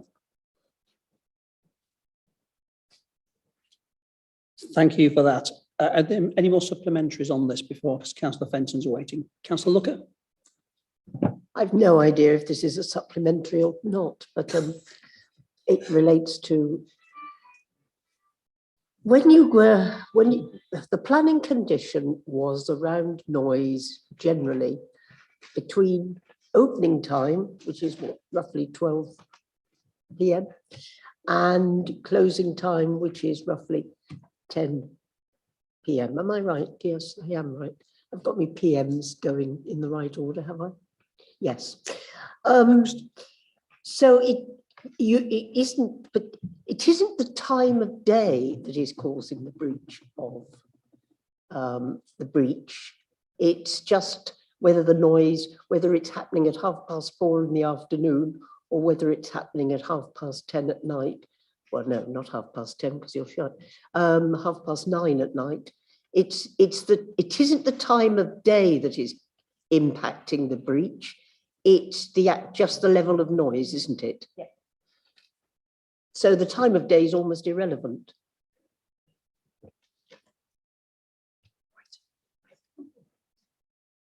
Councillor Fenton, you had a question. You still want to answer it, or has it been covered? I think so. So, All right. so just going back over it, visit in 2020, on the back of complaints, a breach was identified. Subsequent monitoring by the planning enforcement team rather than the public protection team in July 2021. And then that process ended in October of 2021 when the conclusion was reached that they were operating within the condition levels. The one question I had outstanding was when you visited in February 2020, was it a daytime or an evening visit? Just because obviously one of the issues we're looking at is this proposed 9 p.m. cut-off, so it'd be helpful to understand what time of day you visited, please. It was the evening, so it was in winter. It was dark. I think it must have been around about 8 o'clock. I haven't got the full times with me, but it was the evening time that we witnessed the breach. Good. Do we have any more members' questions? Oh, Councillor Hunter and then Councillor Pavlovich. So since October, when you said that there was going to be no further action, has there been any more complaints since then of noise? We haven't had any since then. Thank you. Councillor Pavlovich. Thanks. So we've heard from the applicant, we've heard from at least 2, if not 3 of the people speaking in support, saying that as the planning officers, you've gone way over the top here and that you're using a sledgehammer to crack a nut or a bowling ball possibly, or egg. They were the choices that were in front of you. And I think you really need to be given the opportunity to justify why you've put this condition in for condition 4 for no noise beyond 9 p.m. Because everybody says that it's not really a reflection of what's happening. So why have you gone for it? Because we feel it's necessary in this instance at this site, given. No, you got to go, why? But why? It's because of the previous complaints that we've had around noise. So Councillor Lomas asked me what was it? It was music, it was amplified music that we've had the issue with up to now. And if this is to continue for another 3 years, we felt that that was reasonable to impose that condition because of the conditions around this site. Obviously, it's an open air site in places.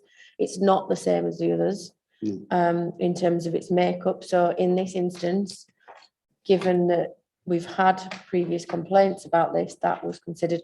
But we have said Fridays and Saturdays, that doesn't have to. So we were trying to find a happy medium with the condition that we've imposed. So do you also then feel that you're potentially creating a precedent for other venues? You know, I say this to you all the time, it's each case on its own merits, and we have to look at where the residential properties sit in relation to this, the type of building it is, the open air parts of it. So it's taking all that into consideration. That would be different for potentially a different venues within the town centre and how it relates to the neighbouring properties. Councillor Widdowson. I'd just like to ask Becky, Head of Planning, how you found the relationship with the applicants over the 5 years that they've been at the site, given that you're at the sharp end of asking various different conditions to be met, and how the communication, the confidence in moving to where you want them to be and their adherence to that, because I'm hearing different noises. I hear that there are complaints, but I also hear that they say they've done everything. So could you just give me your department's take on that, please?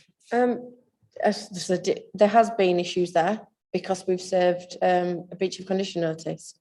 So yes, there has been issues there where we've asked and we've asked again and it hasn't happened. But then we have written to them twice last year and we haven't had any complaints since. So there is a journey there, isn't there, that we've been on, that we have asked and then we've had to take the action. We have had to write again, but then we haven't had anything since. So it's trying to work with them to try and achieve what we can. And it's, yeah, that's probably about as much as I can say. Oh, a sudden rush of them there. I couldn't see who was in which order. I'll take somebody who hasn't spoken already. Councillor Doty. Thank you, Chair. It's a completely different line of question, this. It's just from a matter of interest. Should a scheme come forward for development of the site that met the council's ambitions in terms of development, how would that be affected? Would there be any ability to progress a scheme, or would be tied for the 3.5 years? That was through the executive decision in March. I can't remember the exact date, but there is something in the lease that there's some kind of clause in there around if development comes forward. I don't know exactly what it is because that's completely separate to planning, but there is definitely a clause in there if development comes forward that they can be given notice. The two are completely separate. There is the planning permission, which is on planning grounds. There is the lease, which is what the executive wants to do with the site and how long it's prepared to let Spark have. And the planning does not compromise the lease in any way, shape. Thank you. I think it was just important for clarification because we shouldn't be holding back development in the city, particularly sites like this in the centre. I'll take Councillor Pavlovich next because. But I did ask Becky to look into the terms of this lease, and I understand that from the giving of a notice, it's a 12-month period for the site to be vacated. Is that correct? It depends on exactly when the notice is served. I'm looking at Sandra because she's got the exact word in there, so I'll just pass over to Sandra. Thank you. Chair, thank you. In fact, I didn't say earlier, Sandra Brannigan from Legal Services when I spoke earlier. So I do have some information here about the lease. I don't deal with property matters. I haven't seen the lease, but I've got some information from colleagues in Legal Services, which are that the lease runs for a term. If the lease hasn't been granted, if it is renewed, then it would run for a term up until October, up until and including October 2024. But that's subject to an ability for the council to terminate the lease early at any time on or after the 1st of November 2023. So the soonest it could be terminated would be on or after November 2023. The council would have to give 12 months notice for that. And the lease cannot be terminated during the period from and including 1st of May until the end of August. So the time when the lease would terminate after giving of notice can't be over the summer months effectively. So there are break clauses in the lease, or an ability to terminate the lease early. Thank you. We have Councillor Lomas. Chair, this is referred to in the report. The detail is paragraph 5.5 on page 18. Well, at least some of them, but obviously that's a bit more detail.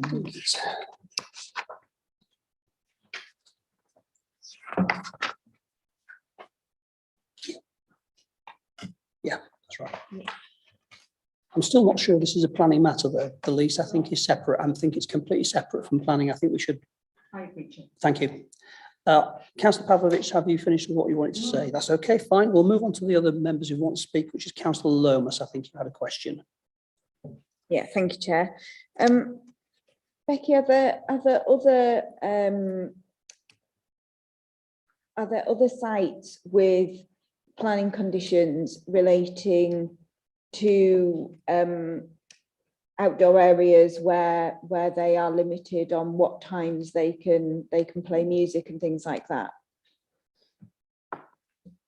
There may be, but I don't know off the top of my head.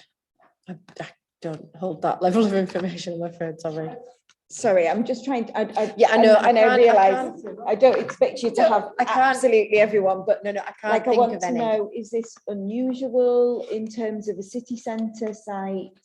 Where we're being asked to put on a condition that's somehow very unusual, or is it kind of a typical? It's, as I said, it's on a case by case basis, considering what's in the area, and a lot of pubs, for example, will have a really historic use, so they won't have any conditions attached to them because they'll have been there for X amount of time. But say, for example, if we were considering a new pub, absolutely would look and see if that kind of, so yes, if it was new, we'd look and see in exactly this kind of way, whether or not the existing one's unlikely to have anything as restrictive of this, given the length of time. No, Does that help? I appreciate that, absolutely. But it was just to get a sense of, is this typical or is it quite novel and different for, if for example, if this was a planning application for a permanent development into a mixed use with a bar on the ground floor that had some outside space, would we be looking at similar types of conditions, or is this quite novel because of the specifics around the way this site is used? I'd say it's probably quite specific to this site, given where it is and what it's used for and the nature of it. Obviously, because it's not building, is it? There's difference in how the music works and the difference in terms of where the neighbours are, but we don't consider that we consider that that's a reasonable thing to ask for, else we wouldn't have put it on. Thank you, Councillor Looker, and then Councillor Waters. Oh, just Councillor Douglas, thank you, and then Councillor Waters. It's one of the areas where I think in some ways licensing and planning often overlap, sometimes totally conflict. If it was a licensing application, you don't have to apply for permission to play music anywhere until after 11, I think it's 11 p.m. Roughly.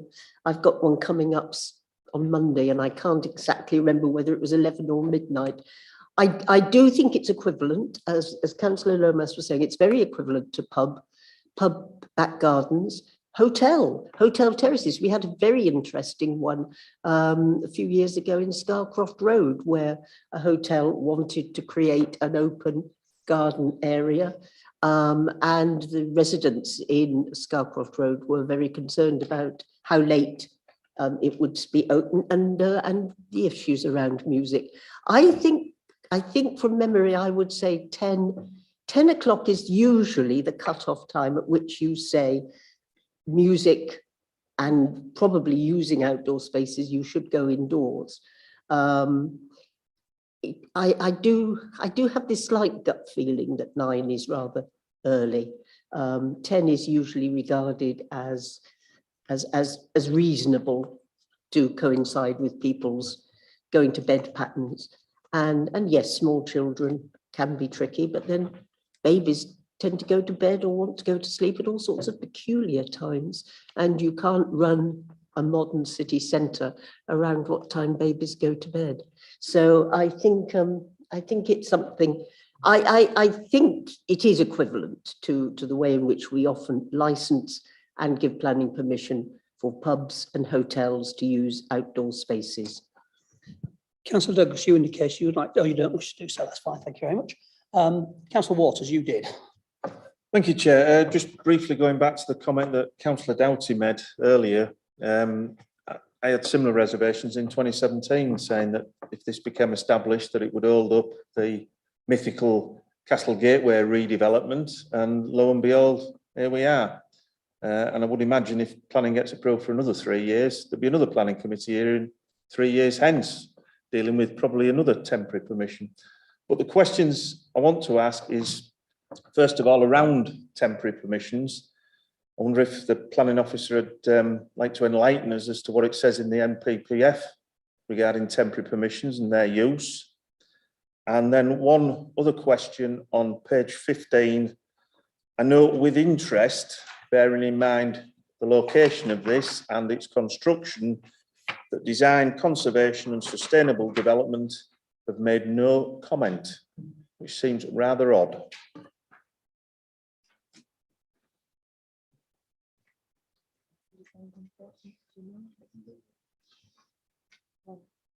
In terms of the advice in the MPPF, in terms of and the planning guidance in terms of temporary conditions, it's twofold really. Firstly, it says it gives you the reasons as to why you might want to grant temporary permission, and it suggests it would be unusual for you to grant more than one temporary permission, but there can be circumstances where that can take place. And the advice on temporary permissions, it specifically advocates the use for occasions like this, where we've got a site that's empty for a temporary period of time until something permanent comes up. So we feel as officers, it's perfectly compliant with the national policy to be giving temporary permissions for a site if the alternatives would be to leave it empty. Just from memory, doesn't it say that you should set an appropriate timescale for the temporary permission rather than be constantly going through this process? It does allude to that, yes. This is not really best practice to keep revisiting and renewing temporary permissions. That's right, yeah. But it's not actually prohibited. No, there's nothing there that overrules it. No. Thank you. Any further member questions? Sorry, Councillor Waters. Yeah. Anybody care to comment on the fact that we haven't had any comments from design, conservation, and sustainable development? Yeah, sorry, it's not that they've not replied. They haven't got any comments to make on the application in a similar way that Historic England have replied and not offered any comment or opinion on that. Are there any further questions from members? Okay, in that case, we'll open it up to debate. Councillor Fenton. Thank you, Chair. As for some initial observations, it was really interesting to hear the comments of residents that were quite varied. I think the one thing that came out for me, starting with the proposed 9 PM cutoff, I didn't really hear any comments that provided any evidence that was necessary. We've heard from officers around complaints that were made, and subsequent visits by planning enforcement have not found those problems to persist in terms of the background music. So I don't really certainly wouldn't support the proposed condition 4 because I don't really think it responds to an actual problem. I can see from officers' perspective, it could be seen as offerings, providing an offering to residents in terms of a new condition, but I don't really see what current problem it's seeking to address. And in terms of the proposal for the extension, the variation to condition 2 to extend the duration of the permission, again, I think we've heard of the benefits that the site has brought. I think it's evolved from when it was initially conceived, and I know there've been examples in London which have been alluded to, but it was fairly new for York. It has evolved. There clearly have been bumps along the road and where actions needed to be taken and warnings issued, they have. What I'd hate to see would be for us to refuse a permission, end up with an empty site, and with uncertainty as to when the site will be developed, go back to where we were or worse than where we were with an empty, unprotected site, which, as we've heard from residents, would bring with it its own problems. So I'm certainly in a position where I'm happy to propose approval of the officer recommendation in relation to the variation of condition 2, but wouldn't support the proposed condition 4. So what would you want to propose as a replacement for condition 4? Well, the condition as worded, it's obviously the first paragraph is is fine in terms of there should be no playing of amplified sound, including speech and music, that would exceed background noise levels at the site boundary. It's the second paragraph that I couldn't support in terms of the sort of the arbitrary Sunday to Thursday turning the background music off after 9 o'clock. So the first paragraph is the important one, because that is what should be applicable at all times. It's just the second paragraph that I wouldn't support. So I would move the removal of that second paragraph. So the amendment by removal of the second paragraph. Okay. Councillor, I think Councillor de Gorne is next. Oh, sorry, Councillor Douglas. No, you had your hand up. Sorry. Okay, Councillor de Gorne. I would just to follow on from that, I would support Councillor Fenton's view in terms of condition 2 about the temporary permission, particularly as we've heard from residents' concerns about what happens once light move out. And this does give some, it seems to me, does give some flexibility to accommodate the fact that the development plans may not come forward as planned in sort of in the immediate future, but it does give a clear cut-off point for everyone. But in terms of the first paragraph, sorry, the second paragraph on paragraph in condition 4, I think we heard from the applicant that their normal practice is to turn off amplified sound from 10 p.m. And it would seem to me to make sense to actually have that as a condition on those days. So from Sunday through to Thursday, to have a condition which actually gives some teeth to what is, as we've heard, is current practice, that it should cease at 10 p.m, which answers the question about viability of some of the businesses midweek, but does give some assurance to residents that there is a clear cut-off point on most days of the week, but allowing for, for, as you've got in the proposed wording, Friday and Saturdays to be until 11 if that's deemed appropriate. So are you seconding with that amendment? I'm seconding with that amendment. Are you happy to accept that amendment, Councillor Fenton? I'd be interested to hear what others have to say. Right, so we haven't got it seconder at the moment because you're not accepting that amendment. Councillor Pavlovich. And you're not going to get a seconder here either.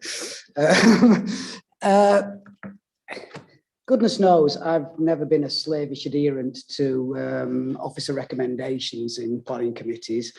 And on this occasion, I've had to think very long and hard as to whether I would support the officer recommendation. And I think on balance, I would. And the reason for that is that Spark is very welcome. It's done a lot of very positive things, but it is cheek by jowl to a residential area, and it is open air, and that makes it different to other venues in the city. I am not persuaded by the points raised by the applicant or those in support that it would create some sort of precedent that would close the whole city centre from 9 p.m. Because mainly those are licensing issues anyway. They're very rarely planning issues. But even if they were licensing issues, I don't think that venues that are predominantly indoor will find themselves having to switch the music off at 9 p.m. However, having heard Councillor de Gorne put a compromise proposal together for 10 p.m, I'm cool with that, and I would, if Councillor Fenton's original motion falls, I would be happy to second support with that variation of 10 p.m. as opposed to 9. Councillor Widdowson. Can I just get some clarity then there? So what are we saying? Are we saying that for This variation, it stays at 10 o'clock during the week and 11 o'clock at the weekend. No, 11 o'clock. Friday, Saturday. No. Excuse me. My understanding of Councillor Fenton's motion is that you drop the second part of condition 4 in its entirety, and therefore the music will continue until 11 p.m. until closing. Every day of the week. Yes, whereas Councillor de Gaune's not yet proposed motion, because we've got to get see where this one goes first, is that on the specified days, Sunday through Thursday, that the sound stops, the amplified music stops at 10. Every night of the week. No, Friday and Saturday can carry on till 11. Okay. Yeah, so it's Sunday through Thursday and stops at 10. Okay. There's one thing that I would like to discuss, which is the communications between Spark and the residents and the council, and how we actually bolster that. Because if there is a WhatsApp group that is saying you've got 47 issues, and some of the residents are saying that it's not addressed in any way, shape or form, but Spark is saying that it is, how do we put something within, or are we allowed to, Becky?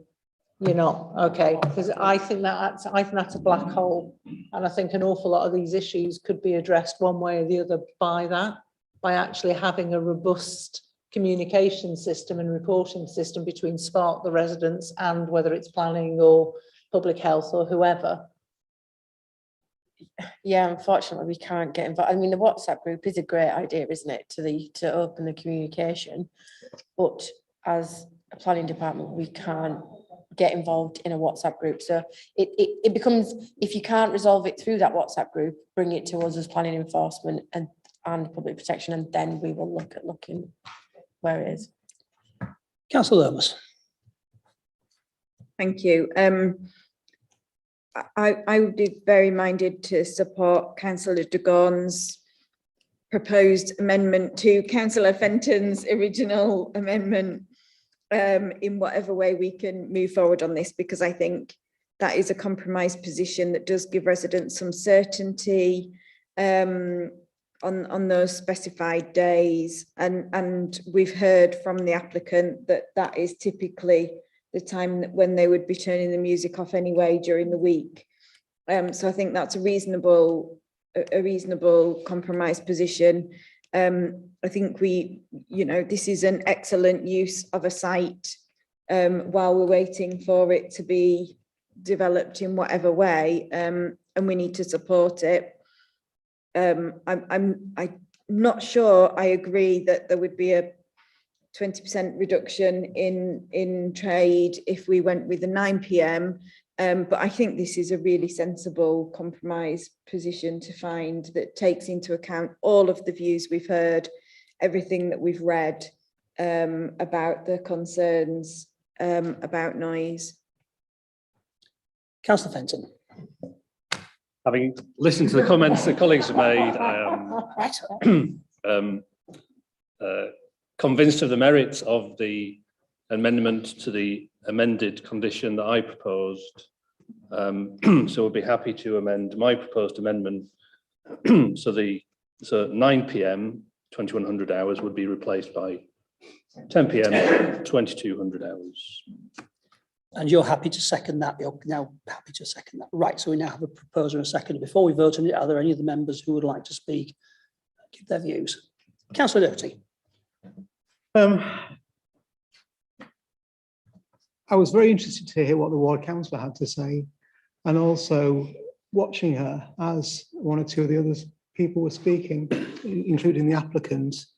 And I did note she shook her head several times in disagreement with what was being said, and for me that told me a lot, because she's the person that's dealing with the residents in her ward and getting that reaction. Now, if I'm to give support to an extension, then I think the best I could support is the actual recommendation of the officer on 2100 hours, because I think that gives some safeguard to the residents.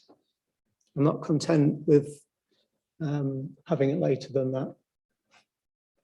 Councillor Waters. And similarly, I won't be supporting Councillor Fenton's proposals. I still think you'd be back here in another 3 years, or a planning committee will be here in another 3 years dealing with this. It's an absolutely farcical situation. And as I said, in 2017, this is why the mythical Castle Gateway is moving nowhere. This is another hold up, another impediment to it. The residents, certainly around there, deserved a bit of certainty into this, not another elastic temporary planning permission. Councillor Looker, I'll take your comments next as one of the ward members. Thank you. I think in 2017 I was supporting Spark quite enthusiastically, and I do still think the concept is exciting and gives a new opportunity, a new space for both visitors and residents. It is particularly attractive to young people, and I think it gives York a bit of a vibe. It certainly has made a lot of difference to Piccadilly, which has been, until relatively recently, a disaster of a street. And for those of us who remember the deteriorating and dilapidated, God, was it Reynard's garage? That was in the space there for a long time. Spark has been a huge improvement and a very exciting investment.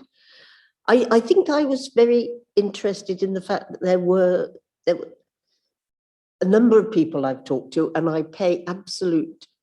take my hat off. I know Councillor Fitzpatrick has worked exhaustively on this and has consulted fully, and I think it's right that she brought this to the Planning Committee's attention. It's absolutely right that we have given it some thought.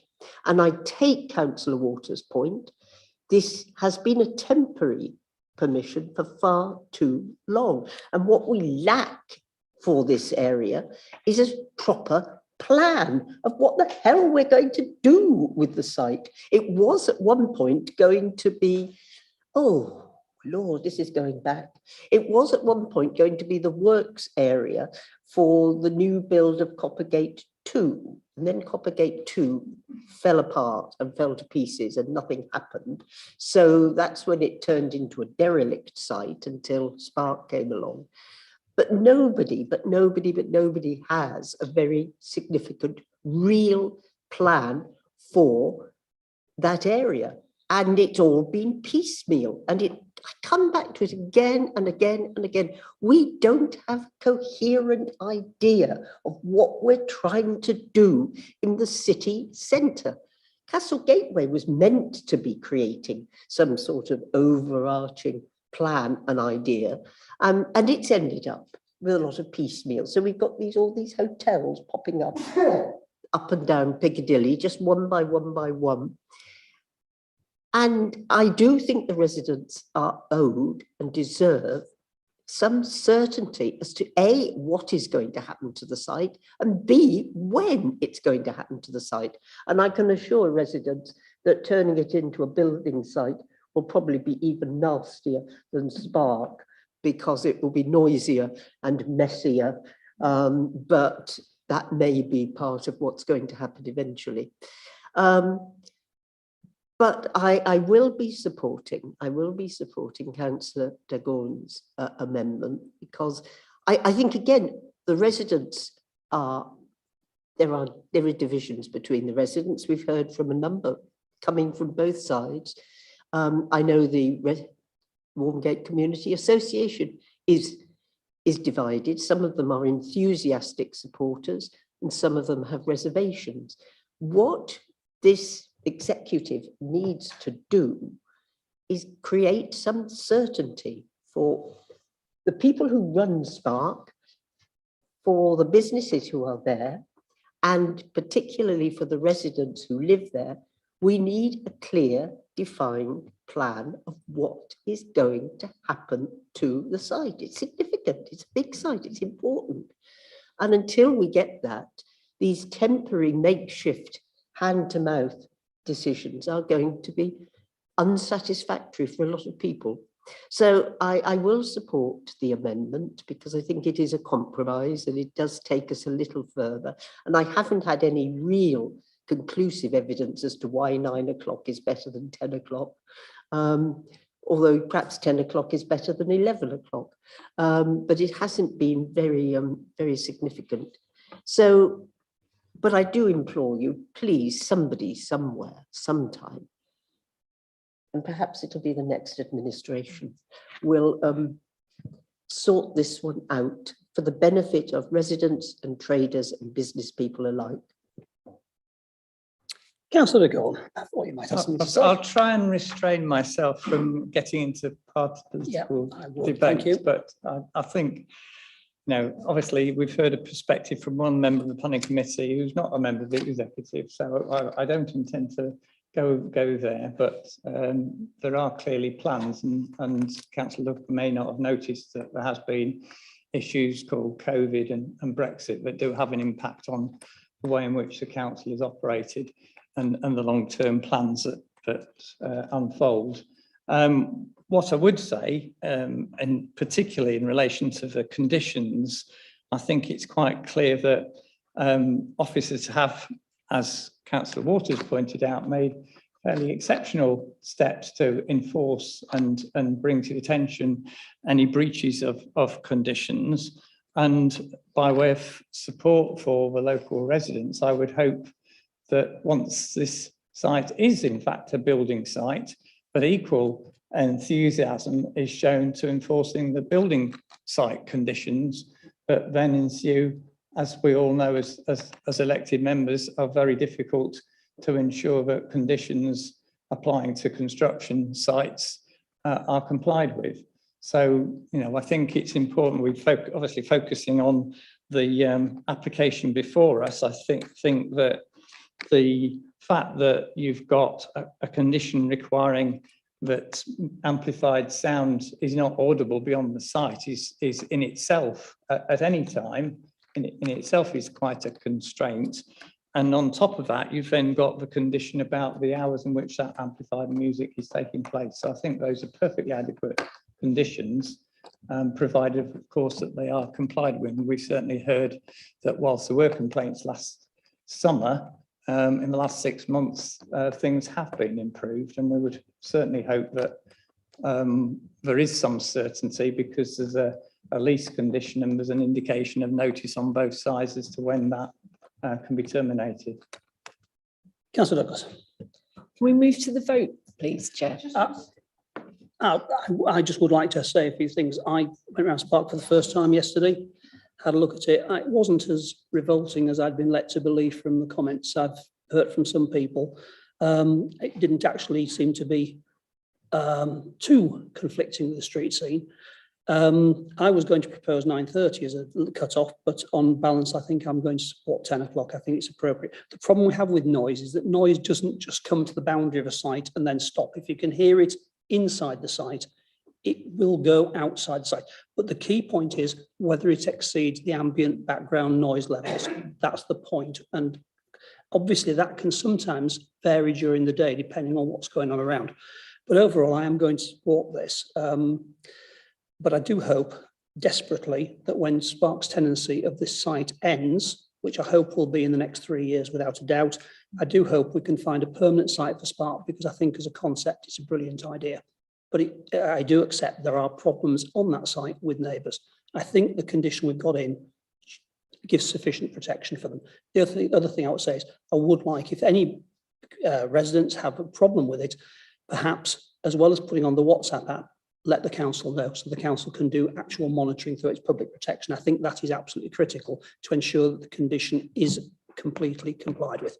So now I'm happy to move to the vote if that's members' wish. We have it proposed and seconded that we approve the application with the amendment in the second paragraph of condition 4 from 21 hours 2100 hours on Sundays, Mondays, Tuesdays, Wednesdays and Thursdays to 2200 hours.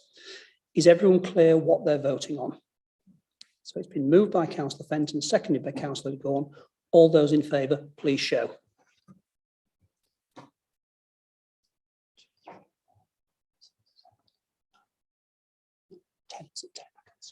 Oh, sorry, to Councillor Hunt, I couldn't see your hand. That is 10 in favour. Those against, please show. And 3 against. That is then approved.